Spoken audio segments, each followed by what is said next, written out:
അവിടെ രണ്ടുപേരും ഒന്നാവുകയും ചെയ്യുമെന്ന് പറയുമ്പോഴത്തേനും ഒരു ഹൃദയ ഐക്യമാണത്.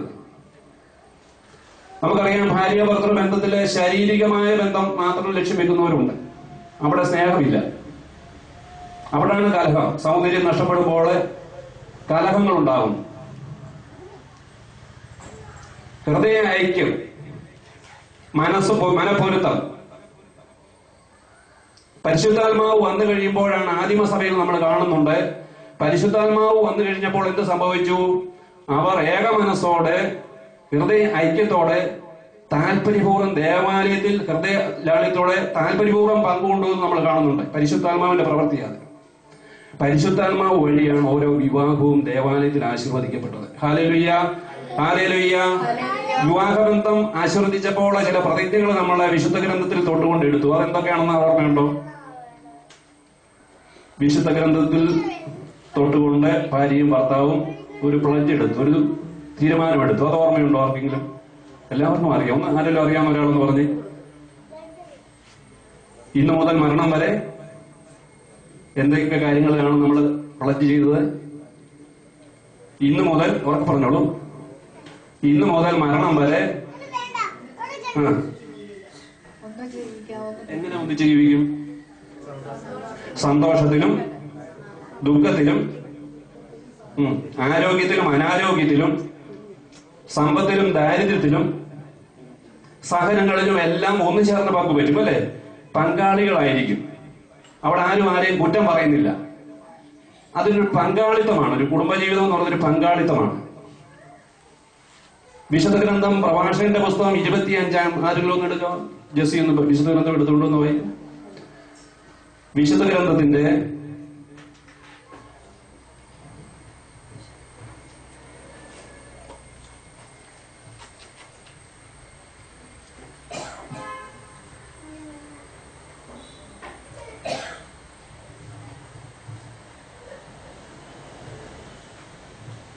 പ്രഭാഷകൻ 25 അധ്യായത്തിൽ നമ്മൾ വിശുദ്ധ വചനം ധ്യാനിക്കുകയും പഠിക്കുകയാണ്. ആരും അർത്ഥം പറയുന്നില്ല, എല്ലാവരും ശ്രദ്ധിച്ചിരിക്കുക. നമുക്ക് വേണ്ടിയുള്ളതാണ്, അതിന്റെ ഫലം എടുക്കണം. വിശുദ്ധ ഗ്രന്ഥത്തിലെ പ്രഭാഷകന്റെ പുസ്തകം 25 അധ്യായത്തിൽ 1 മുതലുള്ള വചനങ്ങൾ ഇപ്രകാരം, 1-ാം വചനത്തിൽ ഇപ്രകാരം പറയുന്നു: എന്റെ ഹൃദയം 3 കാര്യങ്ങളിൽ ആനന്ദം കൊള്ളുന്നു. Hallelujah, hallelujah. ദൈവവചനമാണ് കേട്ടോ, ദൈവവചനം പറയുന്നതാണ്. ദൈവം 3 കാര്യങ്ങളിൽ ആനന്ദം കൊള്ളുന്നു. പരിശുദ്ധാത്മാവ് 3 കാര്യങ്ങളിൽ ആനന്ദം കൊള്ളുന്നു. എന്റെ ഹൃദയം 3 കാര്യങ്ങളിൽ ആനന്ദം കൊള്ളുന്നു. അവ കർത്താവിന്റെയും മനുഷ്യരുടെയും ദൃഷ്ടിയിൽ മനോഹരമാണ്. കർത്താവിന്റെയും മനുഷ്യരുടെയും മുമ്പിൽ മനോഹരമായ കർത്താവിന്റെ ഹൃദയം സന്തോഷിപ്പിക്കുന്ന 3 കാര്യം. അതെന്തൊക്കെയായിരിക്കും? അത് 1, സഹോദരന്മാർ തമ്മിലുള്ള യോജിപ്പ്. 2, അയൽക്കാർ തമ്മിലുള്ള സൗഹൃദം. 3, ഭാര്യാഭർത്താക്കന്മാർക്ക് പരസ്പരമുള്ള ലയം. Hallelujah, hallelujah. നമ്മൾ അല്പാൽപമായിട്ട് ഇതിനെക്കുറിച്ച് ധ്യാനിക്കാം. 1, സഹോദരന്മാർ തമ്മിലുള്ള യോജിപ്പ്. കർത്താവിന് എന്റെ ഹൃദയം ആനന്ദിക്കുന്നതും മനുഷ്യനും കർത്താവിന്റെയും ദൃഷ്ടിയിൽ മനോഹരവുമായ 3 കാര്യങ്ങൾ. 1, സഹോദരന്മാർ തമ്മിലുള്ള യോജിപ്പ്. അതാണ് നമ്മൾ ദിവ്യബലി അർപ്പിക്കുവാൻ വേണ്ടി കടന്നു വരുമ്പോൾ കർത്താവിന്റെ വചനം തന്നെ പഠിപ്പിക്കുന്നുണ്ട്. ആദ്യം നിന്നോട് ആർക്കും പരിഭവം ഉണ്ടെങ്കിൽ, പിണക്കുണ്ടെങ്കിൽ, നീ ആദ്യം നിന്റെ ബലിവസ്തു അവിടെ വെച്ചിട്ട് പോയി രമ്യതയിൽ വരണം. കാരണം ഇത് രമ്യതയിലേക്ക് വിളിച്ച കർത്താവിന്റെ ശുശ്രൂഷയാണ്. എല്ലാവരെയും അനുരഞ്ജിതപ്പെടുത്തിയ കർത്താവിന്റെ ശുശ്രൂഷ ബലിയിലേക്കാണ് വരിക. അതുകൊണ്ടാണ് അവിടെ സ്നേഹത്തിന്റെ പൂർണ്ണതയാണ്. അങ്ങനെ സഹോദരന്മാർ തമ്മിലുള്ള വിരോധവും പിണക്കവും വൈരാഗ്യവും നീരസവും ഒക്കെ വെച്ചാല് കർത്താവിന്റെ ദൃഷ്ടിയിൽ അത് മനോഹരമല്ല, അവിടുത്തെ ഹൃദയം ആനന്ദിക്കത്തുമില്ല. അങ്ങനെ ആരെങ്കിലും നമ്മുടെ സമൂഹത്തിൽ ഉണ്ടെങ്കിൽ ആദ്യം ചെയ്യേണ്ടത് സഹോദരന്മാരുമാരുള്ള ഐക്യത്തിലേക്ക് വരിക, യോജിപ്പ്. എല്ലാ തടസ്സങ്ങളും മാറാൻ വേണ്ടിയാണ്. കർത്താവ് സ്വർഗത്തിൽ നിന്ന് നമ്മളെ നോക്കുന്നുണ്ട്. തന്നെ അന്വേഷിക്കുന്ന വിവേകികൾ ആരെങ്കിലും ഉണ്ടോ എന്ന്. സങ്കീർത്തനം 14:2 നമ്മൾ കേട്ടതാണ് ഇത് കഴിഞ്ഞ വെള്ളിയാഴ്ച, അല്ലെ? സ്വർഗത്തിൽ നിന്നും കർത്താവ് തന്റെ മനുഷ്യമക്കളെ നോക്കുന്നു. തന്നെ അന്വേഷിക്കുന്ന വിവേകികൾ ആരെങ്കിലും ഉണ്ടോ? ആ വിവേകമുള്ളവൻ കർത്താവിനെ നോക്കുമ്പോൾ പിന്നീടുള്ള കാര്യങ്ങൾ ഇതാണ്: നമുക്ക് സഹോദരന്മാർ തമ്മിലുള്ള യോജിപ്പുണ്ടോ? എത്രയെല്ലാം കാര്യങ്ങളിലെ അകൽച്ചകൾ കാണും സഹോദരന്മാർ തമ്മിൽ. ഒരമ്മ പെറ്റ മക്കൾ തമ്മിൽ. ആരൊക്കെയാണ് നമ്മുടെ സഹോദരങ്ങളെ? നമുക്ക് നോക്കാം. എല്ലാവരും ദൈവം, എല്ലാ മനുഷ്യരെ എല്ലാം ദൈവം സൃഷ്ടിക്കുകയാണെങ്കിൽ എല്ലാവരും, ഈ ലോകത്തിലുള്ള എല്ലാവരും സഹോദരന്മാർ തന്നെയാണ്. അതിന്റെ ഏറ്റവും തുടക്കമായ ഉത്ഭവ സ്ഥാനം കുടുംബത്തില് സഹോദരന്മാര്. കുടുംബത്തിൽ സഹോദരന്മാര് തമ്മിൽ പോലും യോജിപ്പില്ലാത്ത അവസ്ഥയിലുണ്ട്. അവരനുരഞ്ജിതരായി തീർന്ന് ബലി അർപ്പിക്കുമ്പോഴാണ് ഇവിടെ നിന്നുള്ള അനുഗ്രഹങ്ങൾ ചൊരിയപ്പെടുക. Hallelujah, hallelujah. നമ്മളെ കൗൺസിലിംഗിലേക്ക് വരുമ്പോഴും ചോദിക്കുക, വെറുപ്പുണ്ടോ? ഒക്കെ അച്ഛൻ ചോദിക്കുക. കാരണം നമ്മുടെ അനുഗ്രഹത്തിന് തടസ്സങ്ങൾ. വെറുപ്പുള്ള ഹൃദയത്തോടുകൂടി ഒരു ബലി വേണ്ട കർത്താവ്. ആ യോജിപ്പിലേക്ക് നമ്മൾ ആദ്യം എത്തുക. ഏതെങ്കിലും മേഖലയിൽ അത് കർത്താവ് കാണിച്ചു തരും. ഈ സന്നിധിയിൽ ഇരുന്ന് ചോദിച്ചാൽ കർത്താവ് അനുഗ്രഹത്തിന് തടസ്സമായി എന്നിലുള്ള സഹോദരന്മാരോടുള്ള യോജിപ്പ് വ്യത്യാസം ഇവിടെ. ഒരുപക്ഷെ നമ്മുടെ കുടുംബത്തിലെ സഹോദരന്മാരെ, വല്യപ്പന്മാരെ, അങ്ങനെ ഒക്കെ ആൾക്കാർ കാണും. എന്നാൽ എല്ലാവരും സഹോദരന്മാര് തന്നെയാണ്. ആരെങ്കിലും നമ്മളെ വിഷമിപ്പിച്ചിട്ടുണ്ടോ? വാക്കാലും പ്രവൃത്തിയാലും ഒക്കെ ഉണ്ടെങ്കിൽ അനുരഞ്ജിതപ്പെടണം. അതിനുശേഷം, കാരണം നമുക്കൊരു കോംപ്രമൈസ് ഇല്ല. രാഷ്ട്രീയത്തിലൊക്കെ കോംപ്രമൈസ് കാണാം പല മേഖലയിലും. ഇവിടെ നമുക്കൊരു കോംപ്രമൈസ് ഇല്ല. കർത്താവ് പറഞ്ഞത് ഉറപ്പായിട്ട് തന്നെ പറഞ്ഞതാണ്. ഒന്നേറ്റ് പറയാം, സഹോദരന്മാർ തമ്മിലുള്ള യോജിപ്പ്, അയൽക്കാർ തമ്മിലുള്ള സൗഹൃദം. ആരാണ് ഈ അയൽക്കാർ? കർത്താവ് തന്റെ കൽപ്പന പഠിപ്പിച്ചപ്പം ഒരു പരീക്ഷയിൽ ഈശോയെ പരീക്ഷിക്കാൻ ചോദിച്ചു, എന്താണ് പരമമായ കൽപ്പനകൾ? കർത്താവ് പറഞ്ഞു, നിന്റെ ദൈവമായ കർത്താവിനെ നീ മുഴു ഹൃദയത്തോടെയും മുഴു മനസ്സോടെയും മുഴു ആത്മാവോടെയും മുഴു ശക്തിയോടെയും സ്നേഹിക്കണം, ആരാധിക്കണം. അതുപോലെ നിന്നെ പോലെ നിന്റെ അയൽക്കാരനെ സ്നേഹിക്കണം. ഇത് മനസ്സിലാക്കി കൊടുക്കാൻ വേണ്ടി കർത്താവ് ഒരു ഉപമയും പറഞ്ഞു. നല്ല സമറായന്റെ ഉപമ. ജെറുസലേമിലേക്ക്, ജെറീക്കോയിലേക്ക് പോയ ആ യഹൂദന് കള്ളന്മാരാൽ മോഷ്ടിക്കപ്പെട്ട് അവൻ അമർത്തപ്പെട്ടെല്ലാം വേദന അനുഭവിച്ച് കിടക്കുമ്പോൾ 2 ഭക്തന്മാർ അതിലെ കടന്നു പോകുന്നുണ്ട്. അവർ ശ്രദ്ധിച്ചില്ല.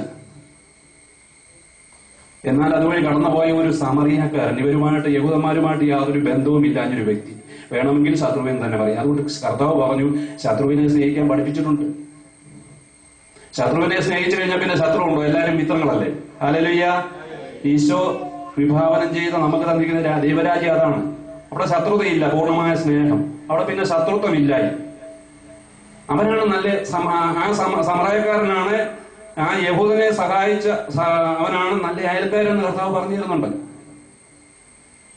ഒരു ബൗണ്ടറി, നമ്മുടെ വീടിന്റെ, കുടുംബത്തിന്റെ, പറമ്പിന്റെ ഒക്കെ അതിൽ താമസിക്കാൻ മാത്രമല്ല, എല്ലാവരും നമ്മുടെ അയൽക്കാരാണ്. ആവശ്യങ്ങളിൽ നമ്മളെ സഹായിക്കണം, എല്ലാവരെയും സഹായിക്കണം. അതാണ് കർത്താവ് ഉപമ പറഞ്ഞു തന്നത്. പരസ്പരമുള്ള അയൽക്കാർ തമ്മിലുള്ള സൗഹൃദം. അടുത്തത്, ഭാര്യ ഭർത്താക്കന്മാർക്ക് പരസ്പരമുള്ള ലയം. ഏറ്റു പറയാം, ഭാര്യ ഭർത്താക്കന്മാർക്ക് പരസ്പരമുള്ള ലയം. ഈ ലയം എന്ന വാക്കാണ് ഒരുപാട് മീനിങ് ഉണ്ട്. അത് നമുക്ക് വളരെ വിസ്തൃതമായ മീനിങ് ആണ്. അത് മുഴുവൻ എനിക്ക് തന്നെ അറിയത്തില്ല. അത് ജീവിച്ച് തീർക്കേണ്ട ഒരു അനുഭവമാണ്. അത് വാക്കുകളിലോ അർത്ഥങ്ങളിലോ നമുക്ക് ലിമിറ്റ് ചെയ്യാൻ പറ്റത്തില്ല. ആ ലയം എന്ന വാക്ക് ഒന്നാകലാണ്. അത് ഏക അഭിപ്രായമായിരിക്കും, ഹൃദയ ലാളിത്യമായിരിക്കും. അതിലേക്ക് നമ്മൾ പോകുന്നുണ്ട്. നമുക്ക് ഈ 3 കാര്യങ്ങൾ ഒന്ന് ഏറ്റു പറയാം. ഒന്ന്, സഹോദരന്മാർ തമ്മിലുള്ള യോജിപ്പ്, അയൽക്കാർ തമ്മിലുള്ള സൗഹൃദം, ഭാര്യ ഭർത്താക്കന്മാർക്ക് പരസ്പരമുള്ള ലയം. ഈ 3 കാര്യങ്ങളിലാണ് കർത്താവും മനുഷ്യരും മനോഹരമാണെന്ന് പറയുന്നതും കർത്താവിന്റെ ഹൃദയം ആനന്ദം കൊള്ളും ചെയ്യുന്നത്. Hallelujah, hallelujah. അത് വീട്ടിൽ നിങ്ങൾ പോയി ധ്യാനിക്കുക. പ്രഭാഷകന്റെ പുസ്തകം 25-ാം അധ്യായം 1-ാം വചനം. എല്ലാവരും ഒന്ന് പോയി ധ്യാനിക്കുക, ഒന്ന് നോട്ട് ചെയ്ത് വെച്ചോളുക. എന്റെ ഹൃദയം 3 കാര്യങ്ങളിൽ ആനന്ദം കൊള്ളുന്നു. അവ കർത്താവിന്റെയും മനുഷ്യരുടെയും ദൃഷ്ടിയിൽ മനോഹരമാണ്. സഹോദരന്മാർ തമ്മിലുള്ള യോജിപ്പ്, അയൽക്കാർ തമ്മിലുള്ള സൗഹൃദം, ഭാര്യ ഭർത്താക്കന്മാർക്ക് പരസ്പരമുള്ള ലയം. ഭർത്താക്കന്മാരോട് നമ്മൾ പറഞ്ഞ എഫെസൂസ്കാർക്ക് എഴുതിയ ലേഖനത്തിൽ നമ്മൾ വായിച്ചു കേട്ടു. അത് ഇനി അവിടെ ഭാര്യമാരോട് പറയുന്നുണ്ട്, നിങ്ങൾ കർത്താവിനെന്ന പോലെ ഭർത്താക്കന്മാർക്ക് വിധേയരായിരിക്കണം. ഭാര്യമാരെ, നിങ്ങൾ കർത്താവിനെന്ന പോലെ ഭർത്താക്കന്മാർക്ക് വിധേയരായിരിക്കും. എന്തെന്നാൽ ക്രിസ്തു തന്റെ ശരീരമായ സഭയുടെ ശിരസായിരിക്കുന്നത് പോലെ ഭർത്താവ് ഭാര്യയുടെ ശിരസാണ്. ക്രിസ്തു തന്നെയാണ് ശരീരത്തിന്റെ രക്ഷകനും. സഭ ക്രിസ്തുവിന് വിധേയ ആയിരിക്കുന്നത് പോലെ ഭാര്യമാർ എല്ലാ കാര്യങ്ങളിലും ഭർത്താക്കന്മാർക്ക് വിധേയരായിരിക്കണം. ഹല്ലേലൂയ.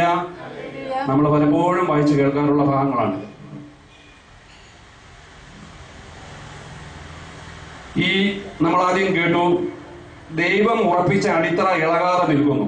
ഒന്നേറ്റ് പറയാമോ? ദൈവം ഉറപ്പിച്ച അടിത്തറ ഇളകാതെ നിൽക്കുന്നു, അതിൽ ഇങ്ങനെ മുദ്രിതമായിരിക്കുന്നു.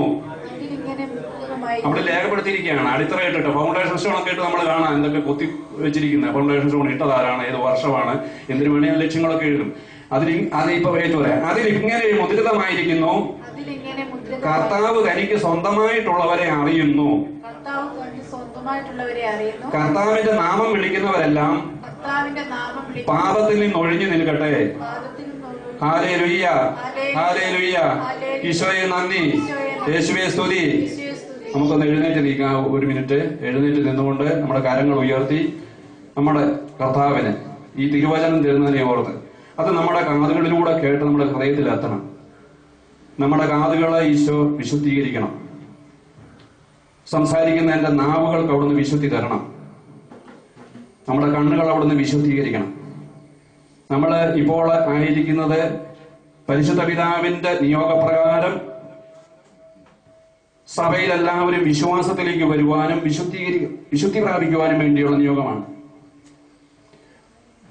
സഭാപിതാവിന്റെ, പരിശുദ്ധ പിതാവിന്റെ ആ നിയോഗത്തിന്റെ സഫലീകരണം സാധ്യമാണ്.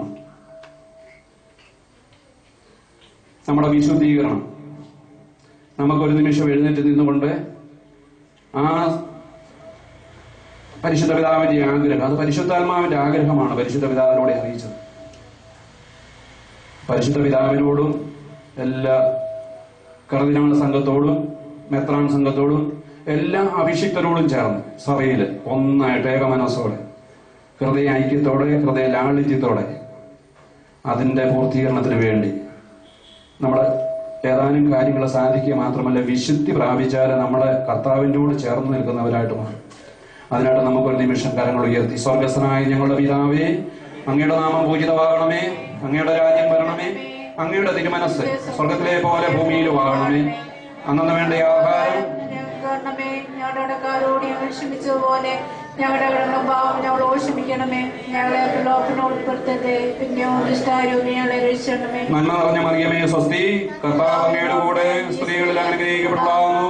അങ്ങയുടെ ഫലമായി ഈശോ അനുഗ്രഹിക്കപ്പെട്ടവനാകുന്നു. പരിശുദ്ധ മറിയമേ, തമ്പുരാന്റെ അമ്മേ, കരുണായ ഞങ്ങൾക്ക് വേണ്ടി ഇപ്പോൾ ഞങ്ങളുടെ മനസ്സുമേത്തും തമ്പുരാനോട് അപേക്ഷിക്കണമേ. പിതാവിനും പുത്രനും പരിശുദ്ധാത്മാവിനും സ്തുതി. അതിലെ പോലെ എപ്പോഴും. ഈശോയെ നന്ദി, ഈശോയെ സ്തുതി. Hallelujah, hallelujah. യേശുവേ ആരാധന, യേശുവേ നന്ദി, യേശുവേ സ്തുതി. ഇരിക്കാം. ദൈവമായ കർത്താവ് എല്ലാം സൃഷ്ടിച്ചിട്ട് പറഞ്ഞു, ഓരോ സൃഷ്ടികർമ്മം പൂർത്തിയാക്കിയിട്ട് എന്തായിരുന്നു ഒരു വാക്ക് പറഞ്ഞു, എന്താണ്? നന്നായിരിക്കുന്നത്. കർത്താവ് നന്നല്ല എന്ന് പറഞ്ഞ ഒരു ഭാഗം എന്താണ്? ഏത്? ആദ്യമായിട്ടൊന്ന് പറഞ്ഞു നന്നല്ല എന്ന് പറഞ്ഞു. എന്തായിരുന്നു അത്? എന്താ പറഞ്ഞോളൂ. ദൈവമായ കർത്താവ് പറഞ്ഞു നന്നല്ല എന്ന് പറഞ്ഞ ആദ്യത്തെ കാര്യം. എല്ലാം സൃഷ്ടിച്ചിട്ട് കർത്താവ് നന്നെന്ന് പറഞ്ഞു, എന്നാൽ നന്നല്ല എന്ന് പറഞ്ഞത് എന്തായിരുന്നു? മനുഷ്യൻ ഏകനായിരിക്കുന്നത് നല്ലതല്ല, നന്നല്ല. അത് ഉൽപ്പത്തി പുസ്തകം 2-ാം അധ്യായത്തിന്റെ 18-ാം വാക്യം. എന്നിട്ട് ഈശോ എന്ത് പറഞ്ഞു? അവന് ചേർന്ന ഇണയെ ഞാൻ നൽകും. Hallelujah, hallelujah. ചേർന്ന ഇണയെ കിട്ടിയവർ നമുക്കൊന്ന് കൈ ഉയർത്താമോ? ചേർന്ന ഇണയെ, കുടുംബജീവിതം നയിക്കുന്നതിൽ ചേർന്ന ഇണയെ കിട്ടിയവർ. ഹല്ലേലൂയ. 1-2 പേർക്ക് കിട്ടിയിട്ടില്ല, ചേർന്ന ഇണയെ ലഭിച്ചവർ. Hallelujah, hallelujah. 1 കോറിന്തോസ് 7:14 ഇപ്രകാരം പറയുന്നു. നമുക്കൊന്ന് വായിക്കാം.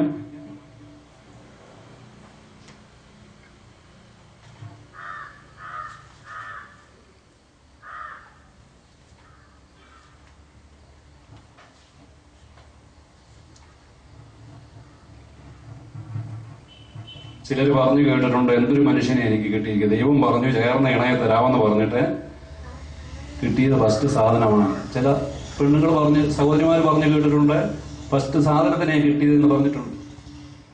ചില സഹോദരന്മാരും പറഞ്ഞു കേട്ടിട്ടുണ്ട്, നല്ല ഐറ്റത്തിനെ എനിക്ക് കിട്ടി എന്ന് പറഞ്ഞിട്ടുള്ളവരും ഉണ്ട്. എന്നാൽ തിരുവചനം പറയുന്നു ചേർന്ന ഇണയെ നിനക്ക് ഞാൻ നൽകും. അതാണ് കർത്താവ് കൊടുത്തത്. കർത്താവ് നൽകിയതെല്ലാം ചേർന്നത് തന്നെയാണ്. ഇവിടെ കൊറിന്തോസ്കാർക്ക് എഴുതിയ 1-ാം ലേഖനത്തിന്റെ 7-ാം അധ്യായം ഇപ്രകാരം പറയുന്നു, അവിശ്വാസിയായ ഭർത്താവ് ഭാര്യ മുഖേനയും. ഒരുപക്ഷെ ഒരു ഭാര്യയ്ക്ക് അവിശ്വാസിയായ ഭർത്താവിനെ കിട്ടി, പള്ളിയിൽ പോവുകയില്ല, കുടുംബ പ്രാർത്ഥനയിൽ പങ്കെടുക്കുകയില്ല, കള്ളടിച്ചിട്ട് വരും, വലിയ വീട്ടിൽ വന്ന വലിയ സിംഹത്തെ പോലെ ആയിരിക്കും, ഇങ്ങനെ പുറമെ ഇറങ്ങിയാൽ ആള് നല്ലവനുമാണ്. ഇങ്ങനെയൊക്കെ ഉള്ളവരുണ്ട്. പുറമെ ഇറങ്ങിയാൽ നല്ലവരാ, വീട്ടിൽ വന്നാല് വശക്കേടാ, ഭാര്യയോടും കുഞ്ഞുങ്ങളോടും ഒക്കെ സിംഹത്തെ പോലെ ഇങ്ങനെ പെരുമാറുന്നവരുണ്ട്. അവിടെ കർത്താവിന്റെ വചനം പറയുന്നു, അവിശ്വാസിയായ ഭർത്താവ് ഭാര്യ മുഖേനയും അവിശ്വാസിയായ ഭാര്യ ഭർത്താവ് മുഖേനയും വിശുദ്ധീകരിക്കപ്പെടുന്നു. Hallelujah, hallelujah. കർത്താവ് ഏൽപ്പിച്ചത്, ചേർത്ത് കൊടുത്തത് കർത്താവ് ഒരു ലക്ഷ്യത്തോടെയാണ്. രണ്ടുപേരും നന്നായിരുന്നു, രണ്ടുപേരും പാവങ്ങളായിരുന്നു, ശുദ്ധഗതിക്കാരായിരുന്നു. എന്ത് സംഭവിച്ചതിന്? അവര് പരാജയപ്പെട്ടു പോയി അല്ലേ? തീർച്ചയായിട്ടും. അപ്പോൾ രണ്ടുപേർക്കും ചേർന്നത് തന്നെ കൊടുത്തു. എന്നാൽ ഈ ദുർമാർഗത്തിൽ ജീവിക്കുന്ന ഭർത്താവിനെ ഭാര്യയും ദുർമാർഗം ആയിരിക്കത്തില്ല, കാരണം കർത്താവ് അങ്ങനെ ചെയ്യത്തില്ല. അതാണ് അതിനകത്ത്. ആ ഭാര്യയ്ക്ക് തോന്നും പിന്നെ പോലെ ഇതുപോലെ. പക്ഷെ ആ ഭാര്യ വിശ്വാസിയാണെങ്കിൽ എന്ത് ചെയ്യും? അവള് സൗമ്യതയോടുകൂടി ആ ഭർത്താവിന് വേണ്ടി പ്രാർത്ഥിച്ച്, കള്ളടിക്കുന്നവനാണ് ഊറ്റിക്കൊടുക്കുക ചെയ്യുമെന്നല്ല ഞാൻ പറഞ്ഞത്, അവന് വേണ്ടി പ്രാർത്ഥിക്കുന്നവളായിരിക്കും. Hallelujah, hallelujah. അതേസമയം ഭാര്യയെ കിട്ടിയത് നമ്മുടെ പ്രതീക്ഷയ്ക്കൊന്നല്ല, ദൈവഭയത്തിലും ഒന്നും ഉള്ളവളല്ല, സാമ്പത്തികമായിട്ടൊക്കെ വളരെ അങ്ങനെ ജീവിച്ചിട്ട് ഭർത്താവിന്റെ വരുമാനം നോക്കിയല്ല ജീവിക്കുന്നത്. ആ കുടുംബം തകർത്തക്ക രീതിയിൽ ആഡംബരത്തിലൊക്കെ ജീവിച്ച് ഈ കുടുംബത്തിന്റെ അവസ്ഥകൾ മനസ്സിലാക്കാതെ ജീവിക്കുന്ന ഒരു ഭാര്യയെ കിട്ടിയാല് അവൻ ഭർത്താവും അങ്ങനെ അവൻ കിട്ടുന്ന ഒരു ഭർത്താവ് അങ്ങനെ ആയിരിക്കും. എല്ലായിടത്തും അങ്ങനെ എന്നല്ല പറഞ്ഞത്. ഇതുകൊണ്ട് അർത്ഥം നല്ല രീതിയിൽ കർത്താവ് കൊടുക്കുന്നു. കാരണം അടിത്തറ ഇടുന്ന കർത്താവാണ്. പ്രാർത്ഥനയിൽ ജീവിച്ച ദമ്പതികൾ, വിവാഹത്തിന് മുമ്പ് പ്രാർത്ഥനയോടുകൂടി ജീവിക്കുന്നവരുണ്ട്. ഇന്ന് വിവാഹിതരാകാൻ ആഗ്രഹം ഉണ്ടാകും തന്നെ പ്രാർത്ഥിക്കുക. ഭാവി വരനെയും ഭാവി വധുവിനെയും ഒക്കെ കർത്താവിന്റെ മക്കളായിട്ട് കർത്താവിന്റെ അനുഗ്രഹത്തോടെ ലഭിക്കണമെന്ന് പ്രാർത്ഥിക്കുന്ന മക്കളെ അത് നമ്മൾ പഠിപ്പിക്കണം. നമ്മുടെ യുവാക്കളെയും നമ്മുടെ കുഞ്ഞുങ്ങളെ ഇവിടെ അതിനൊക്കെയുള്ള കർത്താവ് ഒരുക്കിയിട്ടുണ്ട്. 2ാം ശനിയാഴ്ച കുഞ്ഞുങ്ങൾക്ക് വേണ്ടി ഇവിടെ പ്രത്യേകം നമ്മളെ ഒരുക്കുന്നുണ്ട്. കുഞ്ഞുങ്ങൾക്ക് വേണ്ടിയുള്ള കൗൺസിലിംഗ് ഉണ്ട്, ശുശ്രൂഷകളുണ്ട്. മിതമായ രീതിയിൽ ഏതാനും മണിക്കൂറുകൾ, ഒത്തിരി സമയം നമുക്ക് ഇവിടെ കിട്ടത്തില്ല കുഞ്ഞുങ്ങൾ, അതുകൊണ്ട് ഇവിടെ ഒരുക്കുന്നുണ്ട്.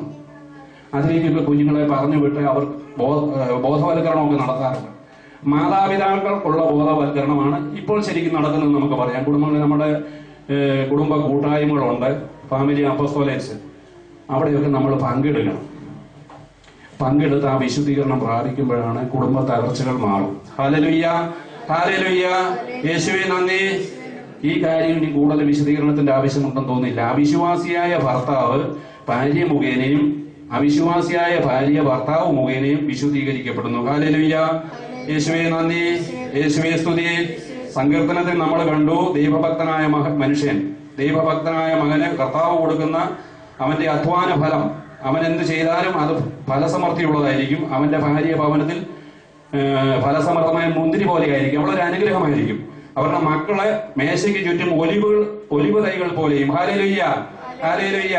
ഈ പഴയ നിയമത്തിലെ ഒലിവ് വർഷവും അത്തിമരവും അതുപോലെ മുന്തിരിത്തോട്ടവും ഒക്കെ ഉപമ പറയുന്നുണ്ട്. അത് നമ്മളിപ്പോൾ നമ്മുടെ ആ സാഹചര്യത്തിൽ നമ്മൾ മനസ്സിലാക്കുക. കാരണം കുഞ്ഞുങ്ങളെ ഇപ്പം നമ്മൾ പരിമിതപ്പെടുത്തിയിരിക്കുകയാണ്. അത് ദൈവത്തിന്റെ പദ്ധതിക്ക് വിരുദ്ധമാണ്. കർത്താവ് എന്തായിരുന്നു പറഞ്ഞത്? സൃഷ്ടിച്ചിട്ട് എന്ത് പറഞ്ഞു? പുരുഷനെ സ്ത്രീയെ സൃഷ്ടിച്ചിട്ട് എന്ത് പറഞ്ഞു? എന്തായിരുന്നു പറഞ്ഞേ? നിങ്ങൾ സന്താനപുഷ്ടിയുള്ളവരായി പെരുകുവിൻ. ഹല്ലേലൂയ. നിങ്ങൾ സന്താനപുഷ്ടിയുള്ളവരായി പെരുകുവിൻ. എന്നാൽ നമ്മൾ അതെല്ലാം ലിമിറ്റ് ചെയ്ത് അങ്ങനെയായി. അതിന്റെ തക്കവണ്ണമുള്ള ശിക്ഷകൾ ഇന്ന് അനുഭവിക്കുന്നുണ്ട് എല്ലാവരും, ഞാൻ ഉൾപ്പെടെയവർ. അതിന്റെ ദുഃഖങ്ങൾ അന്വേഷിക്കാൻ പ്രായമെത്തുമ്പോൾ അന്വേഷിക്കാൻ മക്കളില്ല. ഏതായാലും ഇത് മന്ദിരങ്ങൾ കെട്ടിത്തരാൻ ആൾക്കാരുള്ളതുകൊണ്ട് അങ്ങോട്ട് കൊടുക്കും. അവിടെ കുടുംബം തകരുകയാണ്.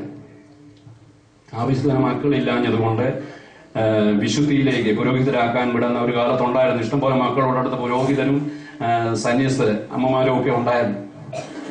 ഇന്നത് നമുക്ക് വിടാൻ ആളില്ല. 1+1+1 ചിലപ്പോൾ ഇപ്പോൾ 1 ആയിട്ട് മാറിയിട്ടുണ്ട്. അപ്പൊ നമുക്ക് സാധിക്കാത്തൊരു വലിയ ദുരിതാവസ്ഥ നമ്മുടെ ജീവിതത്തിൽ, ഇത് ദുരിതങ്ങൾ നമ്മൾ വിളിച്ചു വരുത്തുന്നതാണ്. നമുക്കത് അനുദപിച്ച് ഏറ്റു പറയേണ്ടതാണ്. ഭൂരിപക്ഷത്തോട് ചേർന്ന് നിങ്ങൾ പാപം ചെയ്യരുതെന്ന് പുറപ്പാട് പുസ്തകത്തിൽ പറയുന്നുണ്ട്. നമ്മൾ ചെല്ലുന്ന നാട്ടിൽ അവരോട് പറഞ്ഞതാണ്, പുറപ്പാട് സമയത്ത് പറഞ്ഞ, നിങ്ങൾ ചെല്ലുന്ന ആ നാട്ടിലെ ആചാരങ്ങൾ നിങ്ങളെ സ്വന്തമാക്കരുത്. നമ്മൾ പറയും നമ്മുടെ ദേശത്തിന്റെ ഒരു നിയമമാണ്. പിന്നെ നമ്മുടെ സാമ്പത്തികമായിട്ടുള്ള ഉന്നമനത്തിന് വീതം വെച്ച് കൊടുക്കണമെങ്കിൽ പണ്ട് അങ്ങനെ ആയിരുന്നില്ലല്ലോ. നമ്മൾ പഴയ അവസ്ഥകളിലേക്ക് നോക്കി അറിയാം. അന്ന് ദൈവത്തിൽ ആശ്രയിച്ച് ജീവിച്ച നമ്മുടെ മാതാപിതാക്കൾ, നമ്മുടെ ഗ്രാൻഡ് പേരൻസ് ഒക്കെ അവർ കഷ്ടപ്പെട്ട് വളർന്നവരാണ്. രുചിയുള്ള, അല്ലാതെ അന്ന് അവർക്ക് രുചിയായിരുന്നത്. ഇന്ന് നമുക്ക് രുചിയില്ലാത്ത ഭക്ഷണം അന്ന് അവർക്ക് രുചിയുള്ളതായിരുന്നു. അവരത് സന്തോഷത്തോടെ അത് കൃഷി ചെയ്തൊക്കെ എടുത്ത് അത് അനുഭവിച്ചു. ഇന്ന് നമുക്ക് അതെല്ലാം മാറിപ്പോയി. ഇന്ന് നമ്മളെല്ലാം പരാശ്രയത്തിലായതുകൊണ്ട് നമുക്ക് ദൈവത്തിലുള്ള ആശ്രയം നഷ്ടപ്പെട്ടു പോയി. ഉത്തമയായ ഭാര്യയെ കുറിച്ച് കർത്താവോട് പറയുന്നു,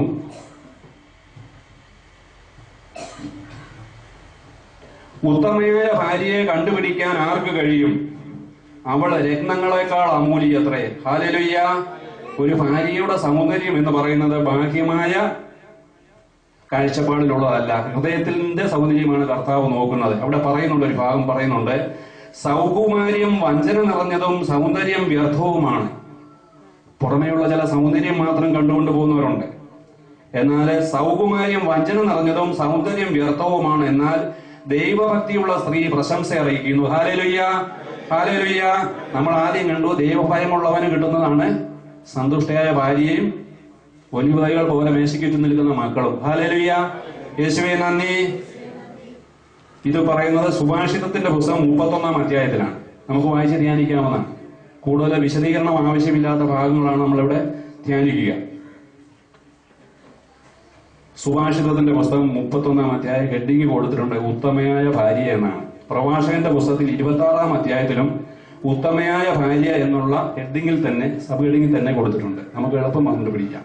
പ്രഭാഷകൻ 26-ഉം സുഭാഷിതം 31. ഹല്ലേലൂയ, യേശുവേ നന്ദി, യേശുവേ ആരാധന. പ്രഭാഷകൻ 26-ൽ പറയുന്നു, ഉത്തമയായ ഭാര്യ മഹത്തായ അനുഗ്രഹമാണ്. കർത്താവിനെ ഭയപ്പെടുന്നവർക്ക് ലഭിക്കുന്ന ദാനങ്ങളിൽ ഒന്നാണ് അവൾ. കർത്താവിനെ ഭയപ്പെടുന്ന പുരുഷനെ നമ്മൾ കണ്ടു. കർത്താവിനെ ആഗ്രഹിച്ചവന്, ദൈവഭക്തനായ മനുഷ്യന് കിട്ടുന്നതാണ്. കർത്താവിനെ ഭയപ്പെടുന്നവർക്ക് ലഭിക്കുന്ന ദാനമാണ് ഉത്തമയായ ഭാര്യ. Hallelujah, hallelujah. ഭാര്യയുടെ വശ്യത ഭർത്താവിനെ പ്രമോദിപ്പിക്കുന്നു. ദൈവഭക്തനായവർക്ക് ദൈവം ഒരു ഗ്രേസ് കൊടുക്കുന്നുണ്ട്. നമ്മൾ പറയും hail Mary full of grace എന്ന് പറയുന്നത് ദൈവത്തിന്റെ ഒരു കൃപ, ഒരു ഗ്രേസ്, തേജസ് എന്നൊക്കെ നമ്മൾ പറയാം. കറുത്തവളാണെങ്കിലും എന്താണ് പറയുന്നത്, തേജസ്സുള്ള ഒരു പ്രസന്നത, അത് ദൈവത്തിന്റെ ആ സാന്നിധ്യ അനുഭവമാണ്. നിർമ്മലയായ ഹൃദയത്തിന്റെ മൂല്യം നിർണയാതീതമാണ്. സുഭഗമായ ശരീരത്തിൽ മനോഹരമായ മുഖം നൽകുന്നു നിർമ്മല ദൈവഭക്തയായ സ്ത്രീ. അവൾ എന്തായിരിക്കും? അവളുടെ വശ്യത ഭർത്താവിനെ പ്രമോദിപ്പിക്കുന്നു. അവളുടെ വൈഭവം അവനെ പുഷ്ടിപ്പെടുത്തുന്നു. അവൾ മിതഭാഷിണിയായിരിക്കും. പറയുന്നതാണ്, മിതഭാഷിണിയായ ഭാര്യ കർത്താവിന്റെ ദാനമാണ്. Hallelujah, hallelujah. അവൾ മിതഭാഷിണിയായിരിക്കും. അവൾ ഒരു വായാടി ആയിരിക്കില്ല. കേട്ടത് പറഞ്ഞു നടക്കുന്നവളോ, ഒത്തിരി സ്ഥലങ്ങളിലേക്ക് പോയി കേട്ടത് പറഞ്ഞു നടന്ന് അങ്ങനെ വിളമ്പുന്നവളായിരിക്കില്ല. അത് തിരുവചനം പറയുന്നുണ്ട്, വില കെട്ടവോ പറയാതെ സദ്വചനങ്ങൾ മാത്രം നീ പറഞ്ഞാൽ നീ ആരെ പോലെ ആവുമെന്നാ പറഞ്ഞത്? ദൈവത്തിന്റെ നാവ് പോലെയാവും. നമ്മൾ കേട്ടതല്ലേ? വില കെട്ടവോ പറയാതെ സദ്വചനങ്ങൾ മാത്രം നീ ഉച്ചരിച്ചാൽ നീ എന്താവും? ദൈവത്തിന്റെ നാവ് പോലെയാവും. അപ്പൊ ഉത്തമയ ഒരു ഭാര്യ എന്തായിരിക്കും? ശ്രദ്ധിച്ച് കേൾക്കണം. ക്വാളിറ്റീസ് ആണ്. മിതഭാഷിണിയായിരിക്കും. അവൾ കർത്താവിന്റെ ദാനമാണ്. ശാലീനത ഭാര്യയുടെ സൗന്ദര്യം അതീവ വർദ്ധമാനമാകുന്നു. ശാലീനത, ബഹളം വെക്കുന്നില്ല, അവളെല്ലാം സഹിക്കുന്നു, പ്രാർത്ഥിക്കുന്നു. അവൾ ദൈവഭക്തയാണെങ്കിൽ തീർച്ചയായിട്ടും അവൾ ഭവനത്തിന്റെ വിളക്കായിരിക്കും എന്നാണ് പറയുക. Hallelujah, hallelujah. യേശുവേ നന്ദി. ഭർത്താവിന്റെ ഹൃദയം അവളിൽ വിശ്വാസം അർപ്പിക്കുന്നു. അവന്റെ നേട്ടങ്ങൾ വർദ്ധിക്കുകയും ചെയ്യുന്നു.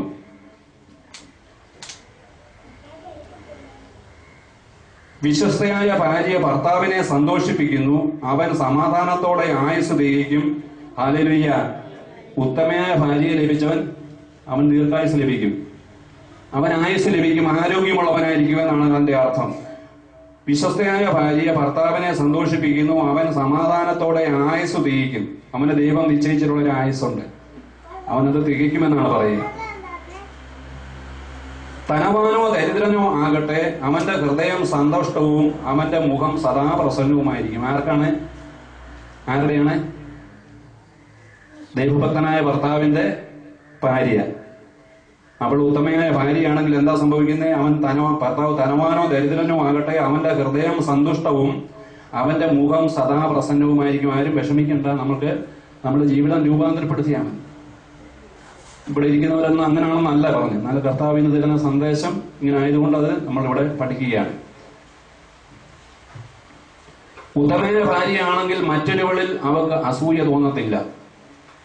മറ്റൊരുവളിൽ ഭാര്യയ്ക്കുണ്ടാകുന്ന അസൂയ ഹൃദയവേദനയും ദുഃഖവും ഉണ്ടാക്കുന്നു. അവളുടെ വാക്പ്രകാരം അത് പരസ്യമാക്കും.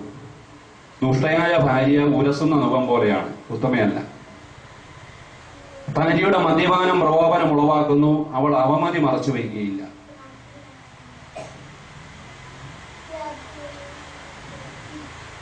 ഉത്തമയായ ഭാര്യയെക്കുറിച്ച് വീണ്ടും പറയുന്നു, അവൾ ആജീവനാന്തം ഭർത്താവിന് നന്മയല്ലാതെ ഉപദ്രവം ചെയ്യുന്നില്ല.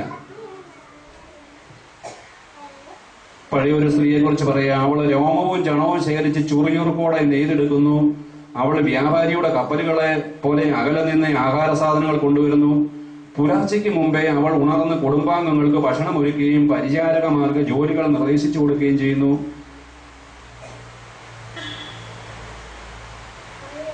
അവൾ നല്ല നിലം നോക്കി വാങ്ങുന്നു. സ്വന്തം സമ്പത്ത് കൊണ്ട് അവൾ മുന്തിരിത്തോട്ടം നട്ടുപിടിപ്പിക്കുന്നു. അവൾ അരമുറുക്കി ചുറിയുറുക്കോടെ ജോലി ചെയ്യുന്നു. അവൾ ഉദാസീനതയായിരിക്കില്ല, ഫാഷൻ ഭ്രമമൊന്നുമില്ല. അവൾ ദൈവമക്കളെ, അതായത് അവൾ അതിലല്ല മുൻതൂക്കം കൊടുക്കുക. തന്റെ വ്യാപാരം ലാഭകരമാണോ എന്ന് അവൾ പരിശോധിച്ചറിയുന്നു. ഹല്ലേലൂയ. എന്തായിരിക്കും ഒരു ഉത്തമയായ ഭാര്യ, ഒരു ഉത്തമമായ ഭർത്താവ്, ഒരു നല്ല കുടുംബനാഥൻ നോക്കുന്നത് എന്തായിരിക്കും?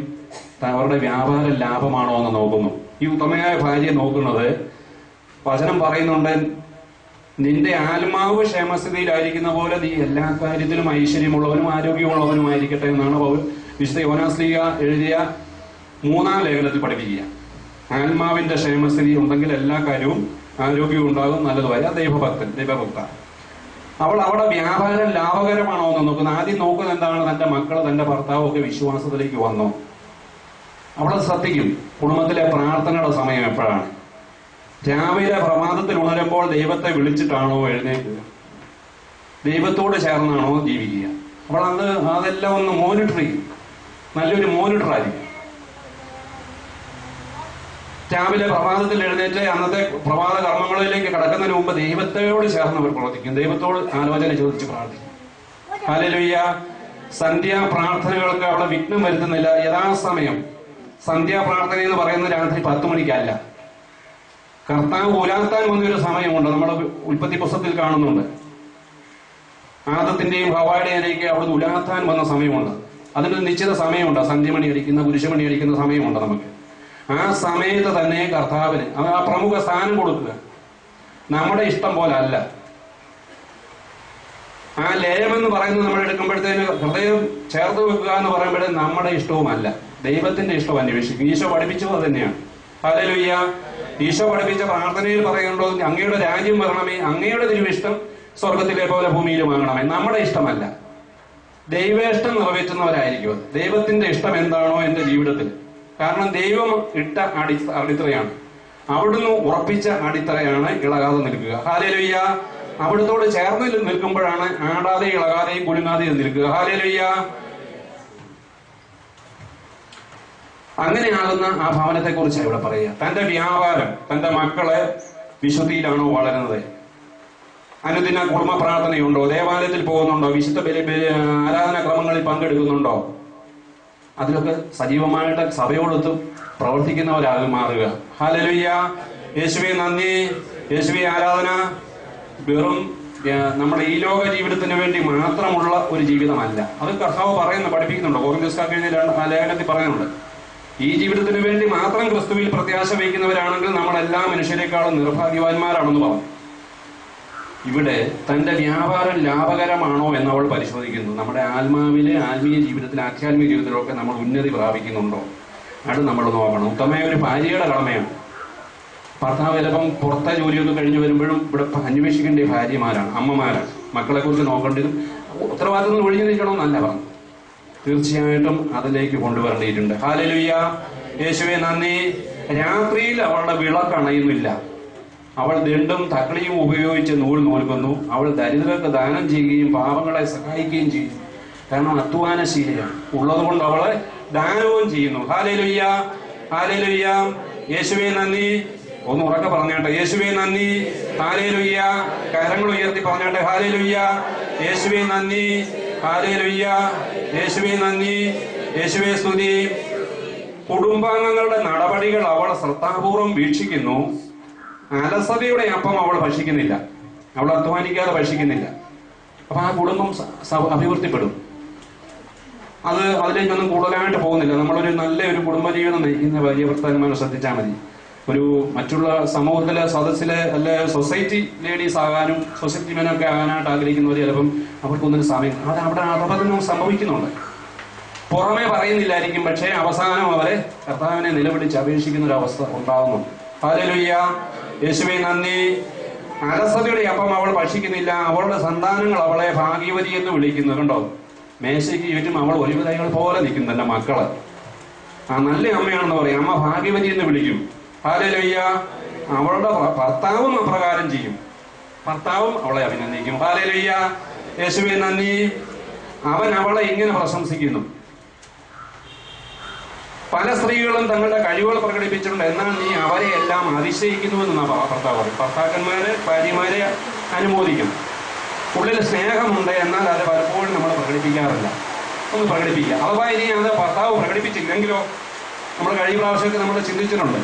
അപ്പോൾ അത് ദൈവത്തിന് ഈശോയ്ക്ക് വേണ്ടിയാണ് എല്ലാം ചെയ്യുന്നെങ്കിൽ എന്റെ മനമേ ആശങ്ക വേണ്ട. എല്ലാവർക്കും അറിയാം അല്ലേ, ഒരു പാട്ട്. സോറി, നോക്കാറില്ല. അത് ഈശോയ്ക്ക് വേണ്ടിയാണ് എല്ലാം ചെയ്യുന്നെങ്കിൽ എൻ മനമേ ആശങ്ക വേണ്ട. അഥവാ ഭർത്താവ് ഒരു നല്ല വാക്ക് പറഞ്ഞില്ല, ആഗ്രഹിച്ചിട്ടുണ്ട്, പക്ഷെ സമർപ്പിക്കുക, അത് കർത്താവിന് വേണ്ടി. ഇവിടെ ഒരു പ്രശംസയും ഒരു ആശംസയും ഒക്കെ ലഭിച്ചു കഴിഞ്ഞാൽ അതിന് പ്രതിഫലമില്ലാതെ പോകും. ഇത് നമ്മൾ മനസ്സിലാക്കിയാൽ മതി.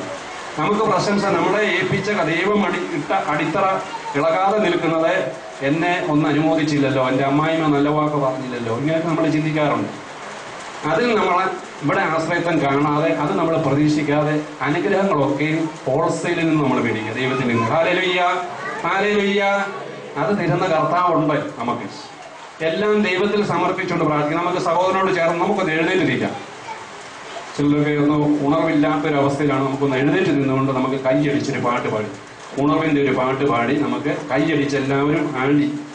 കാരണം നമ്മൾക്ക് ഒരുപാട് അനുഗ്രഹങ്ങൾ കർത്താവ് ചൊരിയുക, നമ്മുടെ കുടുംബത്തെ അനുഗ്രഹിക്കുക.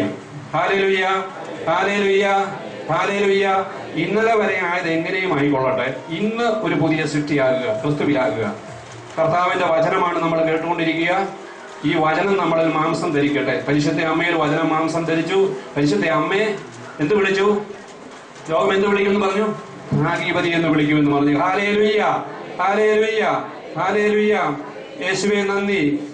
നമുക്ക് സോബിൻ ബ്രദറോട് ചേർന്ന് നമുക്ക് ഒരു പാട്ട് പാടി സന്തോഷത്തോടെ കരങ്ങൾ കൊട്ടി നൃത്തം ചവിട്ടി എങ്ങനെ സന്തോഷമുണ്ടാവണം ഈ ദൈവസന്നിധിയിൽ സന്തോഷത്തോടെ. Hallelujah, hallelujah. യേശുവേ നന്ദി, യേശുവേ നന്ദി, യേശുവേ ആരാധന.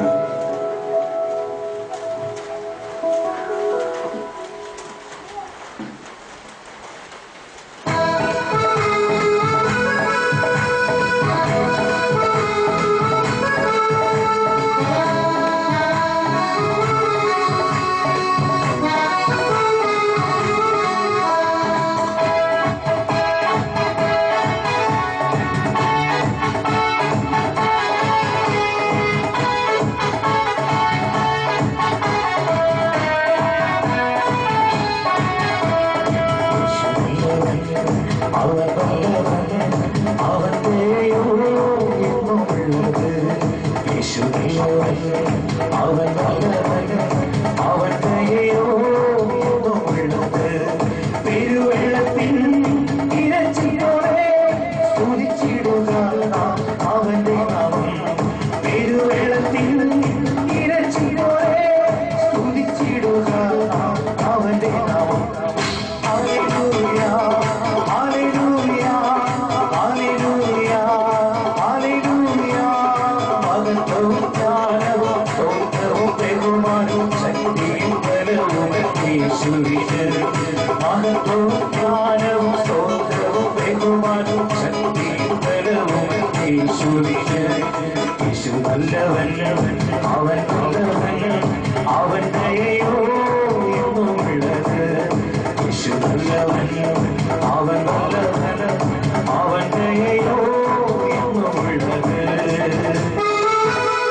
കാത്തുകാത്തല്ലോ കാത്തുകാത്തല്ലോ അവനങ്ങളെ കാഞ്ഞല്ലോ കുഴഞ്ഞ ചെത്തി ഇന്നും കയറ്റി കുഴഞ്ഞ ചെത്തി ഇന്നും കയറ്റി ഹല്ലേലൂയ ഹല്ലേലൂയ ഹല്ലേലൂയ ഹല്ലേലൂയ മഹത്വവും ജ്ഞാനവും സ്തോത്രവും ബഹുമാനവും ശക്തിയും ബലവും യേശുവിന് മഹത്വവും ജ്ഞാനവും സ്തോത്രവും ബഹുമാനവും ശക്തിയും ബലവും യേശുവിന് യേശു നല്ലവൻ അവൻ വല്ലവൻ അവനല്ലയോ എന്നുമുള്ളത് യേശു നല്ലവൻ അവൻ വല്ലവൻ അവൻ ജയോ എന്നുമുള്ളത്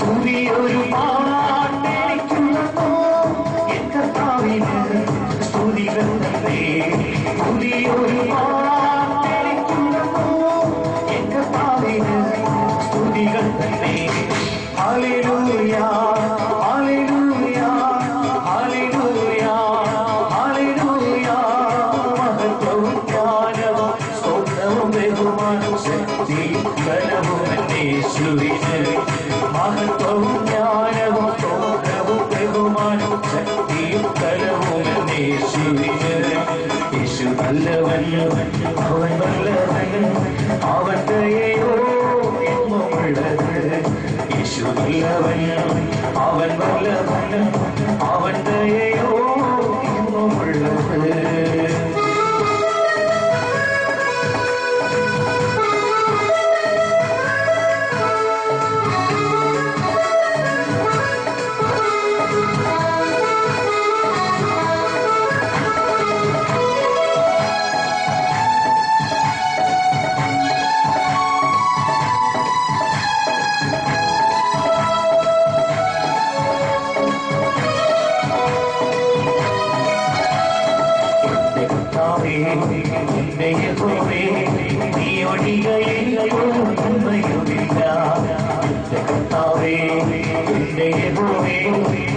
ഒരു നന്മയുമില്ല ഭൂമിയിലുള്ള അവരെനിക്ക് ശ്രേഷ്ഠന്മാർ തന്നെ ഭൂമിയിലുള്ള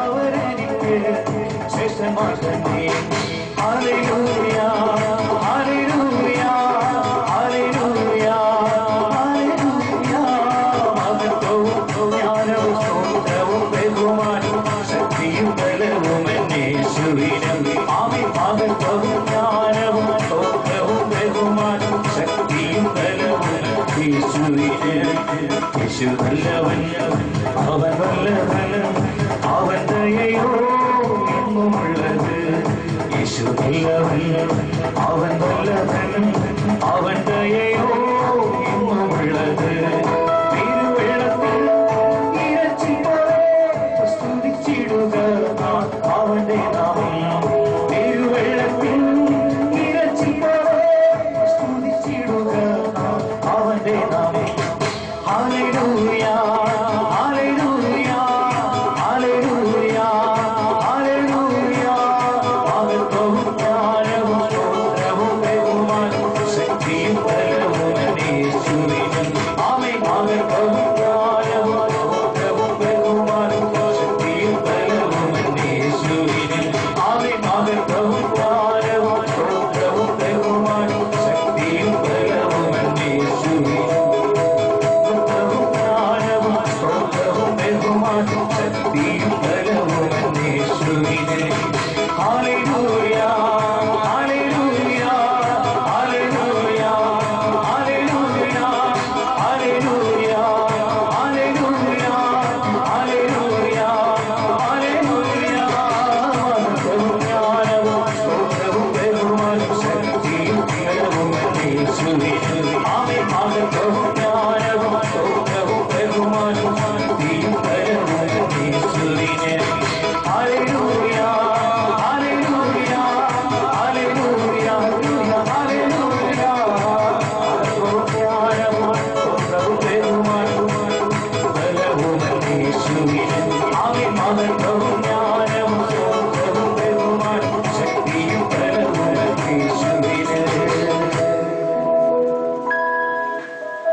പ്രൈസലോൺ. നമുക്കിരിക്കാം. സങ്കീർത്തനം 127 1, 2 വചനങ്ങൾ. കർത്താവ് വീട് പണിയുന്നില്ലെങ്കിൽ പണിക്കാരുടെ അധ്വാനം വ്യർത്ഥമാണ്. നമുക്കൊന്ന് എഴുതിയില്ലാം. കർത്താവ് വീട് പണിയുന്നില്ലെങ്കിൽ പണിക്കാരുടെ അധ്വാനം വ്യർത്ഥമാണ്. കർത്താവ് ഒരു കുടുംബം പണിയുകയാണ്. കർത്താവ് അത് പണിയുന്നില്ലെങ്കിൽ അത് നമ്മുടെ അധ്വാനം വ്യർത്ഥമാണ്. കർത്താവാണ് നമ്മുടെ ഭവനം പണിതവരൊക്കെ ഒന്ന് കൈ ഉയർത്താവോ? കർത്താവ് കുടുംബം സ്ഥാപിച്ചവർക്ക് ഒന്ന് കൈ ഉയർത്താവോ? കർത്താവ് ഇട്ട അടിത്തറ ഇളകാതെ നിൽക്കുന്നുണ്ട്. Hallelujah, hallelujah. വിവാഹം കർത്താവിന്റെ സന്നിധിയിൽ, കർത്താവിന്റെ ഹിതപ്രകാരം, അതെല്ലാവരുടെയും ദേവാലയത്തിൽ വെച്ച് വൈദികനാൽ, അതായത് ഈശോയുടെ പ്രതിനിധിയാണ്, ഈശോ തന്നെയാണ്. ആശീർവദിക്കപ്പെട്ട എല്ലാ വിവാഹവും ഒരു കുടുംബജീവിതത്തിന്റെ ഫൗണ്ടേഷൻ അവിടാണ് ഇട്ടത്. അത് ദൈവം ആശീർവദിച്ചത്, അത് ദൈവം തന്നെ ഇട്ടതാണ്. ഇട്ട അടിത്തറയാണ്, അത് ഉറപ്പിച്ച അടിത്തറയുമാണ്. Hallelujah, hallelujah. അവിടെ നരകവാതിലുകൾ പ്രബലപ്പെടത്തില്ല. കാരണം അത് സഭയെ കർത്താവ് ഏൽപ്പിച്ചൊരു അധികാരത്തിന്റെ ഭാഗമാണ്. ഈശോ പത്രോസിന് അധികാരം കൊടുത്തിട്ട് എന്ത് പറഞ്ഞു? നരകവാതിലുകൾ നിന്നിൽ ഞാൻ, പത്രോസെ നീ പാറയാകുന്നു, ഈ പാറമേൽ എന്റെ സഭ ഞാൻ പണിയും, അല്ലേ? അതായത് പരിശുദ്ധ പിതാവ്, ഒന്നാമത്തെ മാർപ്പാപ്പ, കർത്താവ് അധികാരം കൊടുത്തത് സഭയ്ക്ക്. അവിടെ ഒരു അധികാരം കൊടുത്തിട്ടുണ്ട്. ആ അധികാരം ഇപ്രകാരം പറഞ്ഞു. ആ അധികാരം ലഭിച്ച സഭയ്ക്ക് പറഞ്ഞു, കർത്താവ് പറഞ്ഞു, അതിന്മേൽ നരക കവാടങ്ങൾ പ്രബലപ്പെടുകയില്ല. Hallelujah, hallelujah. അതുകൊണ്ടാണ് ഈ വചനം പറയുക, ദൈവം ഉറപ്പിച്ച അടിസ്ഥാനം ഇളകാതെ നിൽക്കുന്നു. ദൈവാലയത്തിൽ വെച്ച് ഈശോയുടെ സാന്നിധ്യം പുരോഹിതൻ നൽകുന്നുണ്ടോ? അവരെയാണ് ഏൽപ്പിച്ചിരിക്കുന്ന അധികാരം. ആശീർവദിച്ച വിവാഹങ്ങളെല്ലാം ഉറച്ച അടിസ്ഥാനത്തിന്മേൽ തന്നെയാണ്. അത് കുലുങ്ങത്തില്ല. പിന്നെ അത് കുലുങ്ങുന്നുണ്ടെങ്കിൽ അതിന്റെ അർത്ഥം, ഇടർന്നുണ്ടെങ്കിൽ അതിന്റെ അർത്ഥം നമ്മൾ വിശ്വാസത്തിൽ നിന്നും വിശുദ്ധിയിൽ നിന്നും അകന്നുപോയി എന്നുള്ളതിന്റെ തെളിവ് മാത്രമാണ്. നിരാശപ്പെടണ്ട. ആരും നിരാശപ്പെടണം. അങ്ങനെ ആരെയും പരിഭവപ്പെടുകയും വേണ്ട, ആരെയും കുറ്റം വിധിക്കുകയും വേണ്ട. നമുക്കതിനുള്ള സംവിധാനം കർത്താവ് ഒരുക്കിയിട്ടുണ്ട്. ഹല്ലേലൂയ. നമ്മൾ അനുദപിച്ച് വന്ന തെറ്റുകളൊക്കെ ഏറ്റുപറഞ്ഞ് അനുദപിക്കണം. ഹൃദയത്തിൽ ഹൃദയപൂർവ്വം അനുദപിക്കണം. അതാണ് ഉത്തമ മനസ്താപം. കർത്താവ് ഇട്ട അടിത്തറയ്ക്ക് ഇളക്കം തട്ടിയത് എന്റെ പ്രവൃത്തി കൊണ്ടാണ്. അങ്ങനെ ഞാൻ എന്റെ കർത്താവിന്റെ പദ്ധതിക്ക് അവിടെ തടസ്സങ്ങളുണ്ടാക്കി. അത് ഈശോയുടെ പദ്ധതികൾ അവിടെ നടക്കാതെ വന്നുമില്ല. ഹല്ലേലൂയ. നമ്മൾ അനുദപിച്ച് ഏറ്റു പറഞ്ഞിട്ട് നല്ലൊരു കുമ്പസാരങ്ങൾ കഴിക്കുകയാണെങ്കിൽ തീർച്ചയായിട്ടും ഒരു കുമ്പസാരത്തിൽ തന്നെ എല്ലാം നമ്മൾ ഓർത്തു എന്ന് വരികയില്ല. ദിവ്യകാരുണ്യ സന്നിധിയിൽ ഇരുന്ന് ചോദിച്ചാൽ. കാരണം വിശുദ്ധീകരണം പ്രാപിക്കുക എന്നുള്ളത് അനുഗ്രഹം പ്രാപിക്കുവാനുള്ള ഏക പോംവഴിയാണ്. അനുഗ്രഹം പ്രാപിക്കണമെങ്കിൽ വിശുദ്ധി കൂടാതെ സാധിക്കത്തില്ല. വചനം പഠിപ്പിക്കുന്നുണ്ട്, ഹൃദയശുദ്ധി ഉള്ളവരാണ് ദൈവത്തെ കാണുന്നത്. ഹൃദയ പരമാർത്ഥതയോടെ അന്വേഷിക്കുന്നവർക്കാണ് ദൈവം ദർശനം കൊടുക്കുക. ഈ തിരുവോസ്തിയിൽ ഈശോയെ കാണാൻ സാധിക്കുന്നത് ഹൃദയശുദ്ധി ഉള്ളവർക്കാണ്. Hallelujah, hallelujah. ഇതൊരു വെറും ഗോതമ്പപ്പമല്ല. സ്വർഗത്തിൽ നിന്ന് ഇറങ്ങി വന്ന ജീവനുള്ള അപ്പമാണ് ഞാനെന്ന് പറഞ്ഞവനാണ് ഇതിനെത്തിരിക്കുന്നത്. ഹല്ലേലൂയ. ഒരു തിരുവോസ്തി രൂപനായിട്ട് വന്നിരിക്കുക. എല്ലാം കേൾക്കുന്നു, എല്ലാം കാണുന്നു. സങ്കീർത്തനം 139 പറയുന്നു, ഒന്നും അവിടത്തേക്ക് മറഞ്ഞിരിപ്പില്ല. തന്റെ സന്നിധിയിൽ നമ്മളിവിടെ വന്നിരിക്കുന്ന എല്ലാവരെയും കാണുന്നുണ്ട്. നമ്മളെ മാത്രമല്ല, നമ്മൾ പ്രതിനിധാനം ചെയ്യുന്ന കുടുംബത്തെ ആർക്ക് വേണ്ടിയൊക്കെ നമ്മൾ വന്നോ റെപ്രസെന്റ് ചെയ്യുന്നോ മധ്യസ്ഥ നിയോഗം വെക്കുന്നോ എല്ലാവരെയും കർത്താവ് കാണുന്നുണ്ട്. ആ വചനം അതാ പഠിപ്പിക്കുക. സ്വർഗത്തിൽ നിന്നും അവിടുന്ന് മനുഷ്യമക്കളെ നോക്കുന്നു, തന്നെ അന്വേഷിക്കുന്ന വിവേകികളുണ്ടോ? Hallelujah, hallelujah. കർത്താവ് നഗരം കാക്കുന്നില്ലെങ്കിൽ കാവൽക്കാർ ഉണർന്നിരിക്കുന്നതും വ്യർത്ഥം. അതിരാവിലെ എഴുന്നേൽക്കുന്നതും വളരെ വൈകി കിടക്കാൻ പോകുന്നതും കഠിന പ്രയത്നം ചെയ്ത് ഉപജീവിക്കുന്നതും വ്യർത്ഥമാണ്. എന്നാൽ തന്റെ പ്രിയപ്പെട്ടവർ ഉറങ്ങുമ്പോൾ കർത്താവ് അവർക്ക് വേണ്ടത് നൽകുന്നു. കർത്താവിന്റെ പ്രിയപ്പെട്ടവരായിട്ട് മാറണം. ഹല്ലേലൂയ. അതിലേക്ക് കഴിഞ്ഞ ദിവസം എടുത്താണ്, അതുകൊണ്ട് വിശദീകരിച്ച് പോകുന്നില്ല. ഹല്ലേലൂയ. യേശുവേ നന്ദി. ഹല്ലേലൂയ പറയുന്ന ഉറക്കെ പറയണം എല്ലാവരും. Hallelujah, hallelujah. ഒരു ഹല്ലേലൂയ പറയുക എന്ന് പറഞ്ഞാൽ അതിന്റെ അർത്ഥം സ്വർഗത്തോട് ചേരുക. കാരണം ഇത് നമ്മളിവിടെ ഉപയോഗിക്കുന്ന ഭാഷ നമ്മുടെ അല്ല, അത് സ്വർഗത്തിലെ ഭാഷയാണ്. ഹല്ലേലൂയ. സ്വർഗത്തിൽ ദൈവദൂതന്മാർ പിതാവിന്റെ ദൈവത്തിന് അർപ്പിക്കുന്ന ആരാധനയാണ് ഹല്ലേലൂയ. ഹല്ലേലൂയ. അത് നിസ്സാര കാര്യമല്ല. സ്വർഗത്തിൽ ദൈവത്തിന് കൊടുക്കുന്ന ആരാധന നമുക്കിവിടെ ഒന്ന് ഉച്ചരിക്കുവാൻ സാധിക്കുന്നത് എത്രയോ ഭാഗ്യമാണ്. ആ ഹല്ലേലൂയ ഉറക്കെ തന്നെ പറയേണ്ടതാണ്. പെരുവെള്ളത്തിന്റെയും ഇടിമുഴക്കത്തിന്റെയും പോലുള്ള സ്വരമാണ് വെളിപാട് പുസ്തകത്തിൽ നമ്മൾ കേൾക്കുന്നത്. യോനാസ്ലിഹായ്ക്ക് കിട്ടിയ ദർശനം. Hallelujah, hallelujah. കരങ്ങൾ ഉയർത്തി പറഞ്ഞാട്ടെ ഹല്ലേലൂയ, ഹല്ലേലൂയ. ദൈവത്തിന് മഹത്വം കൊടുത്തുണ്ട്. Hallelujah, hallelujah. ബന്ധനങ്ങളെല്ലാം അഴിഞ്ഞു പോകട്ടെ. ഹല്ലേലൂയ. യേശുവേ നന്ദി, യേശുവേ ആരാധന. ഹല്ലേലൂയ. ഇപ്പം ചിന്തിച്ചുകൊണ്ടിരിക്കുന്ന ഓരോരുത്തരും ചിന്തിച്ചുകൊണ്ടിരിക്കുന്ന ആ വ്യസനങ്ങളാം കൊണ്ടുവന്നിരിക്കുന്ന ആ ബുദ്ധിമുട്ടുകൾ കർത്താവിന് കൊടുക്കാതെ അത് കയ്യിൽ നിന്നും പോവുകയില്ല. കർത്താവിന്റെ കൊടുത്തിട്ടുണ്ടെങ്കിൽ അത് നമ്മുടെ കയ്യിൽ നിന്നും പോയിട്ടുണ്ട്. ഹല്ലേലൂയ. ഏൽപ്പിക്കാത്ത ഒരു കാര്യത്തിലും കർത്താവിന് പ്രവർത്തിക്കാൻ സാധിക്കത്തില്ല. ഹല്ലേലൂയ. കർത്താവിനെ ഏൽപ്പിച്ചിട്ടുണ്ടെങ്കിൽ വിശുദ്ധിയിൽ നമ്മൾ ഇന്ന് കർത്താവിന് മുമ്പിൽ വ്യാപരിച്ചാൽ തീർച്ചയായിട്ടും അനുഗ്രഹം പ്രാപിക്കും 100%. ഈ നിങ്ങളുടെ മുമ്പിൽ നിൽക്കുന്ന ഞാൻ തന്നെ അതിന് സാക്ഷ്യമാണ്. Hallelujah, hallelujah. പ്രിയ അച്ഛന്റെ അരികില് അത് നീതിമാന്മാരാണ്. വിനീതന്റെ പ്രാർത്ഥന മേഘങ്ങൾ തുളച്ചു കയറുന്നെന്നാണ് തിരുവചനം പഠിപ്പിക്കുക. പ്രഭാഷണ പുസ്തകം 35-ാം അധ്യായത്തിൽ കർത്താവിന് പ്രീതികരമായ ശുശ്രൂഷ ചെയ്യുന്നവൻ സ്വീകാര്യനാണ്, അവന്റെ പ്രാർത്ഥന മേഘങ്ങളോളം എത്തുന്നു. എന്നാൽ നീതിമാന്റെ പ്രാർത്ഥന മേഘങ്ങൾ തുളച്ചു കയറുന്നത്. അതാണ് നമ്മളിവിടെ വന്നിരിക്കുക. അച്ഛൻ പറയുന്ന പോലെ തന്നെ ഞാൻ എന്റെ ഇഷ്ടമല്ല എന്നെ അച്ഛൻ നിർത്തിയിരിക്കുന്നതാണ്. Hallelujah, hallelujah. ഒരു വലിയ പ്രസംഗം പ്രസംഗിച്ച് നല്ലൊരു പ്രാസംഗികനാണെന്നുള്ള സർട്ടിഫിക്കറ്റ് വാങ്ങിച്ചോണ്ട് പോകാൻ അല്ല ഞാൻ നിൽക്കുക. എന്നെ പോലെ തന്നെ എന്റെ സഹോദരങ്ങൾ ഇവിടെ വന്നിരിക്കുന്നവർ രക്ഷ പ്രാപിക്കണം. ആ ഒറ്റ ഉദ്ദേശം മാത്രമേ ഉള്ളൂ. Hallelujah, hallelujah. യേശുവേ നന്ദി, യേശുവേ ആരാധന. തിരുവചനം യോഹന്നാൻ എഴുതിയ സുവിശേഷത്തിൽ പറയുന്നു, എന്നെ കൂടാതെ നിങ്ങൾക്ക് ഒന്നും ചെയ്യാൻ കഴിയുകയില്ല. അതാണ് നമ്മൾ സങ്കീർത്തനം 127 കേൾക്കുന്നത്. കർത്താവിനെ കൂടാതെ ഭവനം പണിതാൽ അത് വ്യർത്ഥമാണ്. എന്നെ കൂടാതെ നിങ്ങൾക്കൊന്നും ചെയ്യാൻ സാധ്യമില്ല എന്ന് യോഹന്നാൻ പറയുന്നു. 15:5 പറയുന്നു, എന്നെ കൂടാതെ നിങ്ങൾക്കൊന്നും ചെയ്യാൻ കഴിയില്ല. കർത്താവിനെ കൂടാതെ ചെയ്തതൊക്കെ പരാജയപ്പെട്ടിട്ടുണ്ട് എന്ന് തിരിച്ചറിയാൻ സാധിക്കും. നല്ല വിദ്യാഭ്യാസമൊക്കെ മക്കൾക്ക് കൊടുത്തു, നമുക്കും കിട്ടി, ഒരുപാട് അധ്വാനിച്ചു, എന്നാൽ ഒക്കെ വ്യർത്ഥമായത് കാണാം. കർത്താവിനെ കൂടാതെ ചെയ്തിട്ട് പരാജയപ്പെട്ട നിരാശരാകേണ്ട. ഇന്നു മുതൽ നമ്മളൊന്ന് അനുദപിച്ചേറ്റ് പറഞ്ഞാൽ അത് രൂപപ്പെടുത്തും. കർത്താവ് വിളിക്കുക. എങ്ങനെ വിളിക്കുന്നറിയോ? മോനെ ഇതാണ് വഴി, ഇതിലേ പോവുക. കഷ്ടതയുടെ അപ്പം, കഷ്ടതയുടെ കാലത്ത് പോലും അവൻ അപ്പം നൽകുന്നവനാണ്. അവൻ ജലം തരുന്നുണ്ട് ക്ലേശത്തിന്റെ കാലത്തും. ഹല്ലേലൂയ. നമ്മളോട് പിന്നെ നിന്നോട് വിളിക്കുകയാണ്, മോനെ ഇതാണ് വഴി, ഇതിലേ പോവുക. പിന്നിൽ നിന്നൊരു സ്വരം നീ ശ്രവിക്കും. ആ സ്വരമാണ് നമ്മൾ കേട്ടുകൊണ്ടിരിക്കുന്നത്. വഴി പറഞ്ഞു തരികയാണ്. ഹല്ലേലൂയ. ഒരു കൈ ചൂണ്ടി മാത്രമാണ് ഞാൻ. Hallelujah, hallelujah. കർത്താവിനെ കൂടാതെ എന്തെങ്കിലും ചെയ്താൽ അത് വ്യർത്ഥമാണെന്ന് ഒരു വചനം പഠിപ്പിക്കുന്നു. അതിരാവിലെ എഴുന്നേൽക്കുന്നതും ഒരുപാട് അധ്വാനമാണ്. ഉറക്കമില്ല, നേരത്തെ എഴുന്നേറ്റ് അധ്വാനം തുടങ്ങും, വൈകിട്ടൊക്കെ പ്രാർത്ഥിക്കാൻ സമയമില്ല, ഒരു പ്രയോജനമില്ല എന്നാണ് കർത്താവ് പറയുക. ഹല്ലേലൂയ. എന്നെ കൂടാതെ നിങ്ങൾക്കൊന്നും ചെയ്യാൻ കഴിയില്ല. ഈ വചനം ഒന്ന് ഹൃദയത്തിൽ ഗ്രഹിച്ചു കൊള്ളുക. ഹല്ലേലൂയ. യോഹന്നാൻ എഴുതിയ സുവിശേഷം 15:5, എന്നെ കൂടാതെ നിങ്ങൾക്കൊന്നും ചെയ്യാൻ കഴിയില്ല. പിന്നെ പറയുന്നു 15:4 പറയുന്നു, നിങ്ങൾ എന്നിൽ വസിക്കുകയും ഞാൻ നിങ്ങളിലും വസിക്കാം. Hallelujah, hallelujah.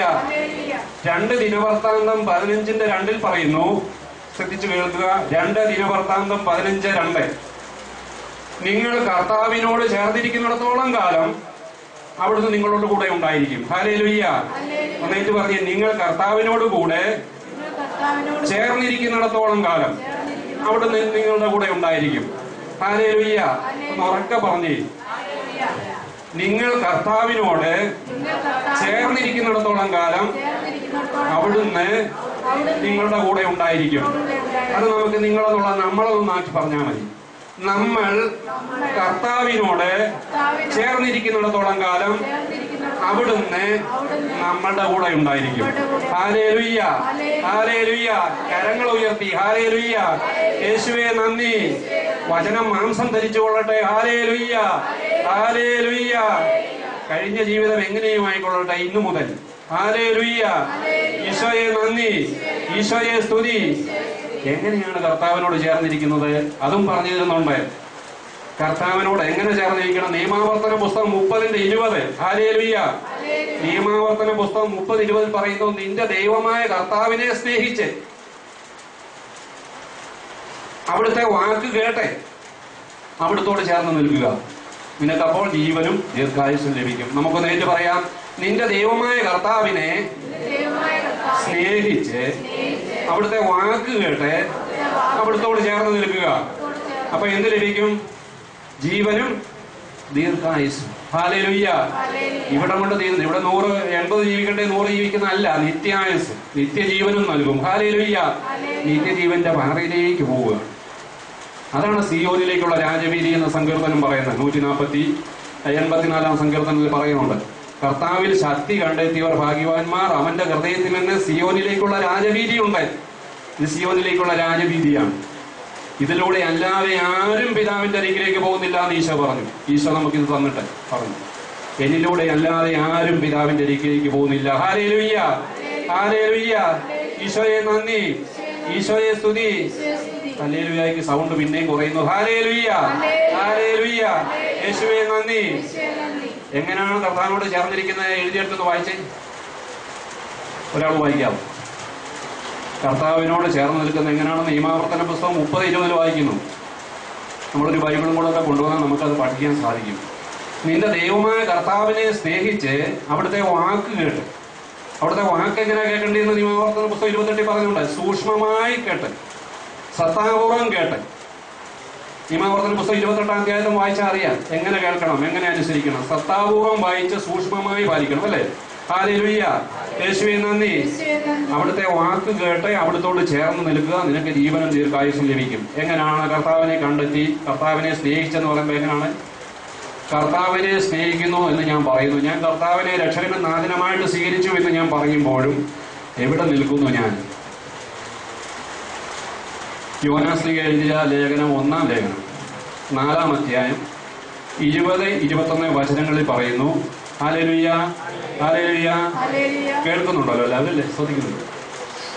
യോനാസ്ലീഹ എഴുതിയ 1-ാം ലേഖനം 4-ാം അധ്യായം 20-21 വചനം പറയുന്നു, ഞാൻ ദൈവത്തെ സ്നേഹിക്കുന്നു എന്ന് ആരെങ്കിലും പറയുകയും സ്വന്തം സഹോദരനെ ദ്വേഷിക്കുകയും ചെയ്താൽ അവൻ കള്ളം പറയുന്നു. ദൈവത്തെ സ്നേഹിക്കുന്നുണ്ടെന്ന് നമ്മൾ പറയുന്നു.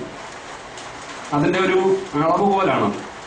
ആരോടെങ്കിലും വെറുപ്പുണ്ടോ സഹോദരൻ എന്ന് പറഞ്ഞു വ്യാജമായി പറഞ്ഞുകൊള്ളട്ടെ. കർത്താവിലേക്ക് വന്നു എന്നാൽ നമ്മളൊരു കാര്യം ചിന്തിക്കണം. നമ്മള് ദൈവത്തിലേക്ക് വന്നവരാരെങ്കിലും പറയുക, അവൻ പണ്ട് അങ്ങനെ ആയിരുന്നു.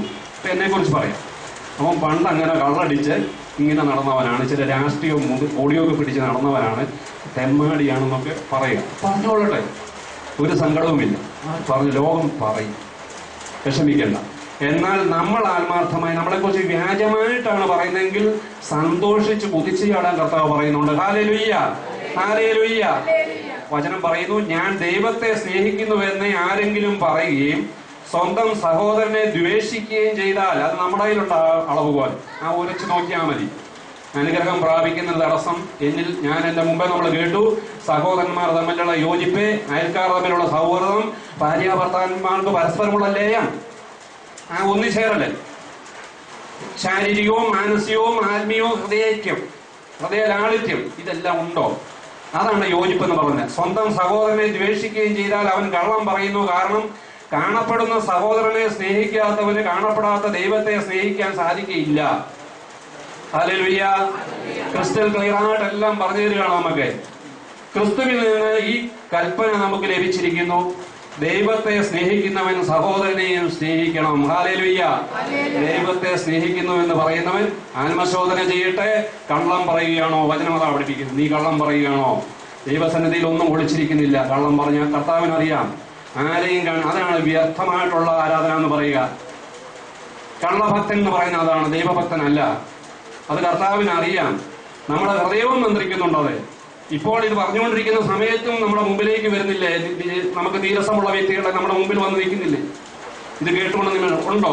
ഉണ്ടെങ്കിൽ ഏകപോം വഴി കർത്താവിന്റെ അനുഗ്രഹം പ്രാപിക്കുവാൻ ആ കർത്താവ് കാണിച്ചിരുന്ന വ്യക്തികളെ സമീപിക്കുക. തെറ്റുപറ്റി സഹോദര, തെറ്റ് അവന്റേതാണെങ്കിൽ പോലും കർത്താവിന്റെ സന്നിധിയിലേക്ക് വരുന്നവന്റെ പോവാണ് നമ്മൾ പോവുക. കാരണം നമ്മളാണ് കർത്താവിനെ ഇപ്പോൾ കണ്ടുകൊണ്ടിരിക്കുന്നത്, കണ്ടെത്തിക്കൊണ്ടിരിക്കുന്നത്, അന്വേഷിച്ച് കണ്ടെത്തുന്നത്. Hallelujah, hallelujah. യേശുവേ നന്ദി, യേശുവേ ആരാധന. ഹല്ലേലൂയ, യേശുവേ നന്ദി. ഹല്ലേലൂയ. പിന്നെ മനുഷ്യൻ കർത്താവിന്റെ സന്നിധിയിലേക്ക് വരുമ്പോൾ ആദ്യം ആലോചന പോലും ചോദിക്കുന്നത് കർത്താവിൽ നിന്നായിരിക്കണം. ഹല്ലേലൂയ, യേശുവേ നന്ദി. നമ്മളൊരു പദ്ധതി രൂപം കൊള്ളുമ്പോൾ അത് കർത്താവിനോട് ചേർന്ന പദ്ധതി ചെയ്യണം. കർത്താവിനോട് ആലോചന ചോദിച്ചുകൊണ്ട് ചെയ്യണം. ഹല്ലേലൂയ, യേശുവേ നന്ദി, യേശുവേ സ്തുതി. നമ്മളൊരു പ്ലാൻ ചെയ്യുന്ന ഒരു പദ്ധതി രൂപം കൊടുക്കുമ്പോൾ നമ്മൾ ആലോചിക്കും, കർത്താവിനോട് പ്രാർത്ഥിക്കുക, ദൈവസന്നിധിയിൽ പ്രാർത്ഥിക്കുക. ഞാനും അങ്ങനെയൊന്നും അല്ല, അങ്ങനെ ചിന്തിക്കുന്ന വ്യക്തിയില്ല. എന്നാൽ അതുപോലുള്ള സന്ദർഭങ്ങൾ വന്നപ്പോൾ ഞാൻ പ്രാർത്ഥിച്ചിട്ടുണ്ട്. കാരണം അവിടാണ് ഹൃദയത്തിൽ തട്ടി പ്രാർത്ഥന എന്ന് പറയുന്നത്. അതാണ് നമുക്ക് അതുപോലുള്ള നൊമ്പരം വരുമ്പോൾ അതാണ് ഹൃദയത്തിൽ തട്ടിയ പ്രാർത്ഥന. ആ ആവശ്യബോധത്തോടു കൂടി പ്രാർത്ഥിക്കുക. ഇവിടെ മധ്യസ്ഥം പ്രാർത്ഥിക്കുന്നവരുണ്ട്. ഹൃദയത്തിൽ തട്ടി പ്രാർത്ഥിക്കുന്നതുകൊണ്ടാണ് നമുക്കൊക്കെ അനുഗ്രഹം ലഭിക്കുക. ഹല്ലേലൂയ. അവർ നമ്മളെ അവരുടെ സ്വന്തമായി കണ്ടുകൊണ്ട് നമുക്ക് വേണ്ടി, അതാണ് മധ്യസ്ഥ പ്രാർത്ഥകർ എന്ന് പറയുന്നത്, മധ്യസ്ഥ പ്രാർത്ഥന എന്ന് പറയുന്നത്. ഞാനിവിടെ നിന്നത് പ്രസംഗിക്കുമ്പോൾ ഞാനൊരു മധ്യസ്ഥം വഹിക്കുക. കാരണം നമ്മൾക്ക് ഇവിടെ വന്നിരിക്കുന്ന ഈ സമൂഹത്തിന് അച്ഛനെ കാണാൻ വന്നവരാണ്. അച്ഛൻ പറഞ്ഞിട്ട് വീണ്ടും റിപ്പീറ്റ് ചെയ്ത് വരുന്നവരുണ്ട്. ആ അനുഗ്രഹ പ്രാർത്ഥിക്കായിട്ട് നമ്മൾ അല്ലാതെ കണ്ട ദൈവത്തിന് നന്ദി പറയാൻ വരുന്നവരുണ്ട്. ഒക്കെ ഇതെല്ലാം കർത്താവിനെ മഹത്വപ്പെടുത്താൻ വേണ്ടി ആയിരിക്കണം. Hallelujah, hallelujah. യേശുവേ നന്ദി. ഈശോ എന്താണ് ചെയ്തത്? ഞാൻ എന്റെ പിതാവിന്റെ കൽപ്പനകൾ പാലിച്ച് അവിടുത്തെ സ്നേഹത്തിൽ നിലനിൽക്കുന്നത് പോലെ നിങ്ങൾ എന്റെ കൽപ്പനകൾ പാലിച്ചാൽ എന്റെ സ്നേഹത്തിൽ നിൽക്കും. സ്നേഹത്തിന്റെ കൽപ്പനയാണത്. ഹല്ലേലൂയ. യേശുവേ നന്ദി. യേശുവേ ആരാധന. ഹല്ലേലൂയ.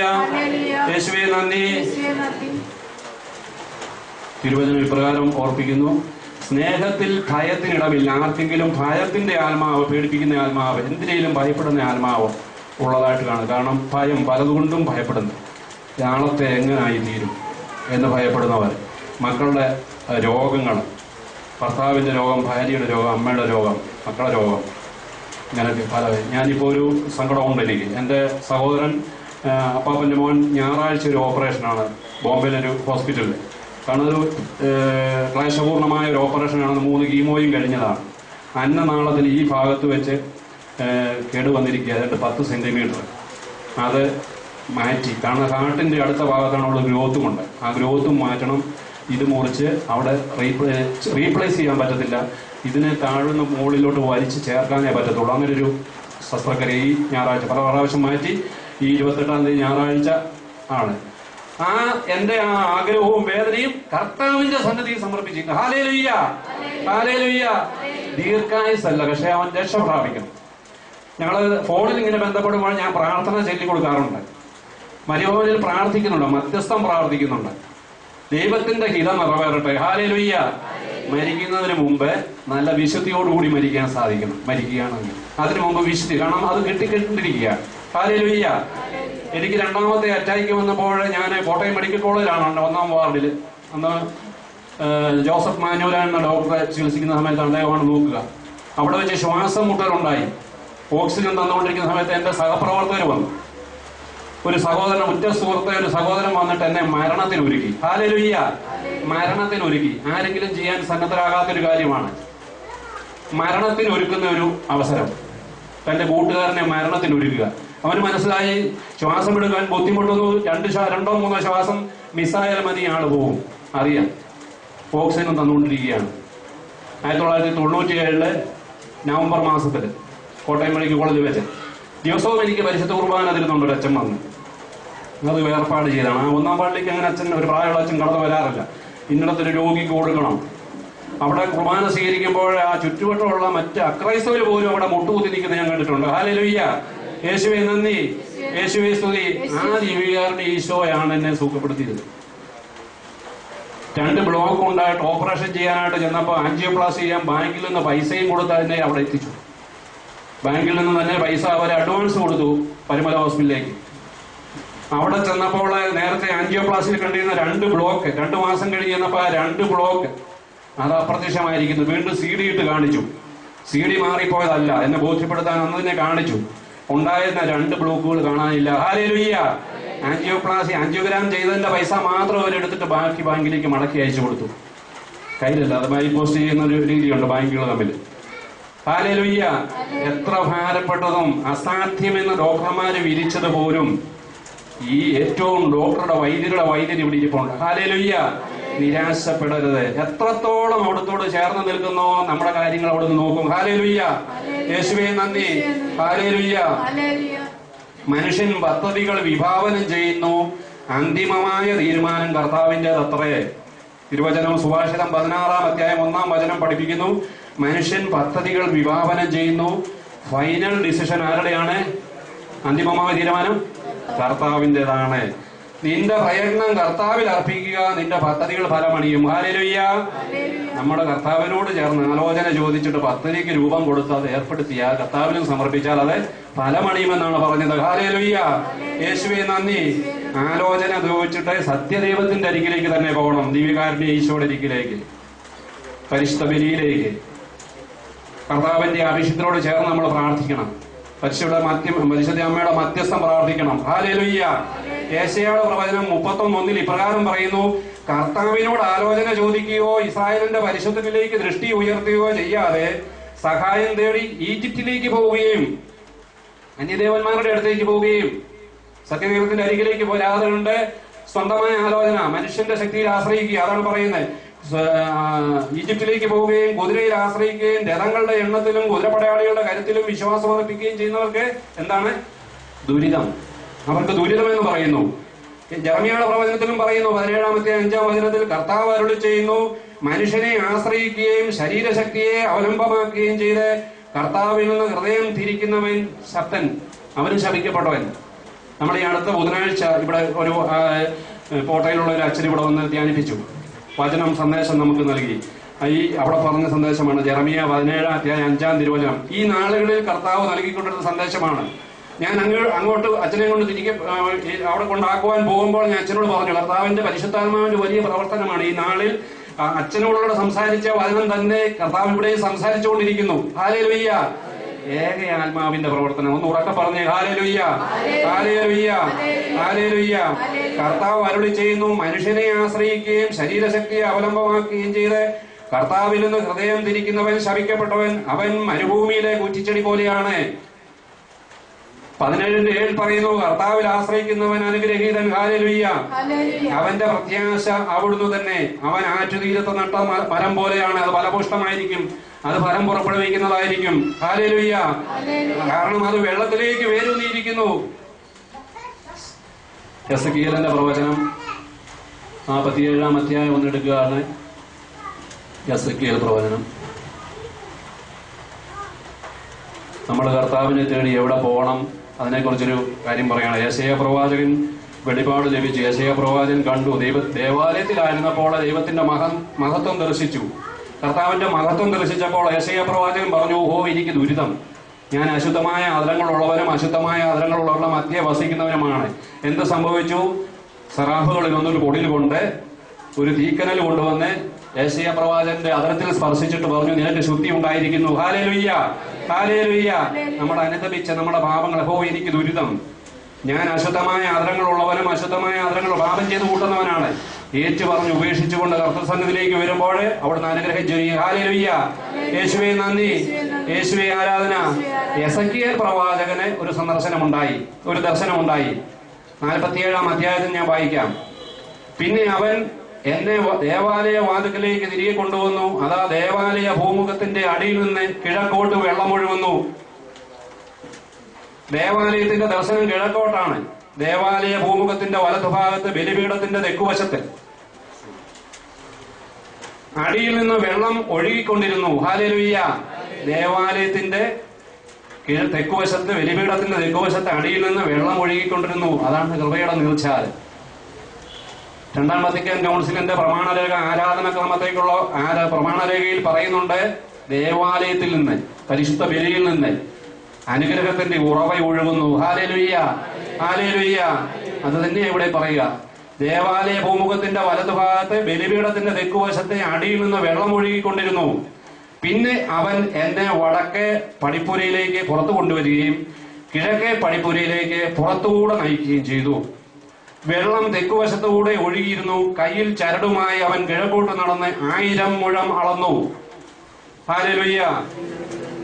വെള്ളം തെക്കുവശത്തുകൂടെ ഒഴുകിയിരുന്നു. കയ്യിൽ ചരടുമായി അവൻ കിഴക്കോട്ട് നടന്ന് 1000 മുഴം അളന്നു. എന്നിട്ട് വെള്ളത്തിലൂടെ എന്നെ നയിച്ചു. അവിടെ കണങ്കാൽ വരെ വെള്ളമുണ്ടായിരുന്നു. ഹല്ലേലൂയ. ആ അരുവിയിലോട്ട് പോവുകയാണ്. വളർന്നു അവൻ പോവുകയാണ്. ആത്മാവിൽ നിറഞ്ഞ് അവൻ മുന്നോട്ട് വളർന്നു പോകുന്ന കാര്യത്തെ കുറിച്ചാണ് പറയുന്നത്. അവിടെ കണങ്കാൽ വരെ വെള്ളമുണ്ടായിരുന്നു. പിന്നെയും അവൻ 1000 മുഴം അളന്ന് എന്നെ വെള്ളത്തിലൂടെ നയിച്ചു. അവിടെ മുട്ടോളം വെള്ളമുണ്ടായിരുന്നു. നമ്മൾക്ക് ഒരു പാട്ട് പാടി, അത് നമ്മൾ കേട്ടിട്ടുള്ളൊരു പാട്ടാണ്. നമുക്ക് അതിനെ സഹോദരൻ ഞാൻ വിളിച്ചത്, നമുക്ക് എഴുന്നേറ്റുന്നുണ്ട്, അതൊന്ന് പാടി കേൾക്കണം. ഞാൻ വായിച്ചു കഴിഞ്ഞിട്ട് അവിടെ മുട്ടോളം വെള്ളമുണ്ടായിരുന്നു. വീണ്ടും അവൻ 1000 മുഴം അളന്ന് എന്നെ വെള്ളത്തിലൂടെ നയിച്ചു. ഹല്ലേലൂയ. അവിടെ അരയ്ക്കൊപ്പം വെള്ളമുണ്ടായിരുന്നു. അവൻ കർത്താവിലേക്ക് വളർന്നുകൊണ്ടിരിക്കും തോറും കൃപയുടെ നീർച്ചാൽ ഒഴുകി ഒഴുകി ഒഴുകി വരിക. അവിടെ അരയ്ക്കൊപ്പം വെള്ളമുണ്ടായിരുന്നു. പിന്നെയും അവൻ 1000 മുഴം അളന്നു. എനിക്ക് കടന്നു പോകാൻ പറ്റാത്ത ഒരു നദിയായിരുന്നു അത്. വെള്ളം അത്രയ്ക്ക് ഉയർന്നിരുന്നു. നീന്താൻ വേണ്ടുന്ന ആഴമുണ്ടായിരുന്നു അതിനെ. നടന്ന് അക്കരെ പറ്റാൻ വയ്യാത്ത ഒരു നദി. നീന്തിയിട്ടും കടക്കാൻ വയ്യാത്ത നദി എന്നൊക്കെ പറഞ്ഞ് നമ്മൾ പാട്ട് പാടണം, നമുക്ക് പാടാം. അവൻ എന്നോട് ചോദിച്ചു, മനുഷ്യപുത്ര, നീ ഇത് കണ്ടോ? പിന്നെ അവൻ എന്നെ നദീതീരത്തുകൂടെ തിരിച്ചു കൊണ്ടുവന്നു. ഞാൻ തിരിച്ചു പോന്നപ്പോൾ നദിയുടെ ഇരുകരയിലും വളരെയധികം വൃക്ഷങ്ങൾ കണ്ടു. എന്നിട്ട് അപ്പോൾ നിറഞ്ഞു കഴിഞ്ഞ് അവൻ മടങ്ങി വരികയാണ്.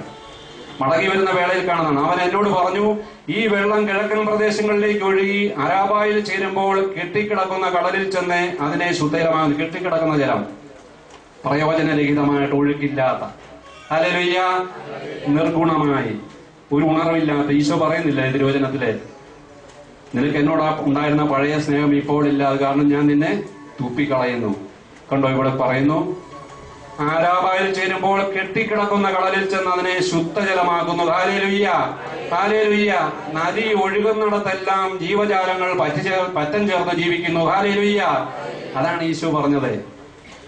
ആർക്കെങ്കിലും ദാഹിക്കുന്നെങ്കിൽ എന്റെ അരികിൽ വന്ന് കുടിക്കട്ടെ. എന്നിൽ വിശ്വസിക്കുന്നവന്റെ ഹൃദയത്തിൽ നിന്ന് എന്ത് പറഞ്ഞു? വിശുദ്ധ ലിഖിതം പ്രസ്താവിക്കും പോലെ ജീവജലത്തിന്റെ അരുവികൾ ഒഴുകും. ഹല്ലേലൂയ. ആ ജീവജലത്തിന്റെ അരുവി ഒഴുകിയത് എവിടെ വെച്ചാണ്? ആർക്കെങ്കിലും ദാഹിക്കുന്നെങ്കിൽ എന്റെ അരികിൽ വന്ന് കുടിക്കട്ടെ. ഈശോയുടെ അരികിലേക്ക്, ദേവാലയ സഖ്രാരിയിലേക്ക്, അൾത്താരിയിലേക്ക്. അവിടെയാണ് നിറവിന്റെ ഉറവചാലുകൾ. കൃപയുടെ നിറഞ്ഞുള്ള ഉറവചാൽ അവിടെ തന്നെയാണ്. ഹല്ലേലൂയ. യേശുവേ നന്ദി. ഹല്ലേലൂയ. നമുക്കൊന്ന് എഴുന്നേറ്റ് നിൽക്കാം. സഹോദരനോട് ചേർന്നുകൊണ്ട് കൈയടിച്ച് സന്തോഷത്തോടെ കർത്താവ് നമ്മളെ അനുഗ്രഹിച്ചുകൊണ്ടിരിക്കുക. പരിശുദ്ധാത്മാവിൽ നമ്മൾ നിറയണം. പരിശുദ്ധാത്മാവ് നമ്മൾ വന്നു കഴിയുമ്പോൾ നമ്മൾ ശക്തി പ്രാപിക്കും. നമുക്ക് പാപബോധവും അനുതാപവും തരും. അനുഗ്രഹത്തിന്റെ തീർച്ചാൽ ഒഴുകും. ഹല്ലേലൂയ. യേശുവേ നന്ദി. ഹല്ലേലൂയ. യേശുവേ ആരാധന. Hallelujah, hallelujah. കൈത്താളങ്ങളോടെ, കൈകൾ ഒടിച്ച് നമുക്ക് സഹോദരനോട് ചേർന്ന് കർത്താവിനെ ആരാധിച്ച് പാടാം. ഹല്ലേലൂയ.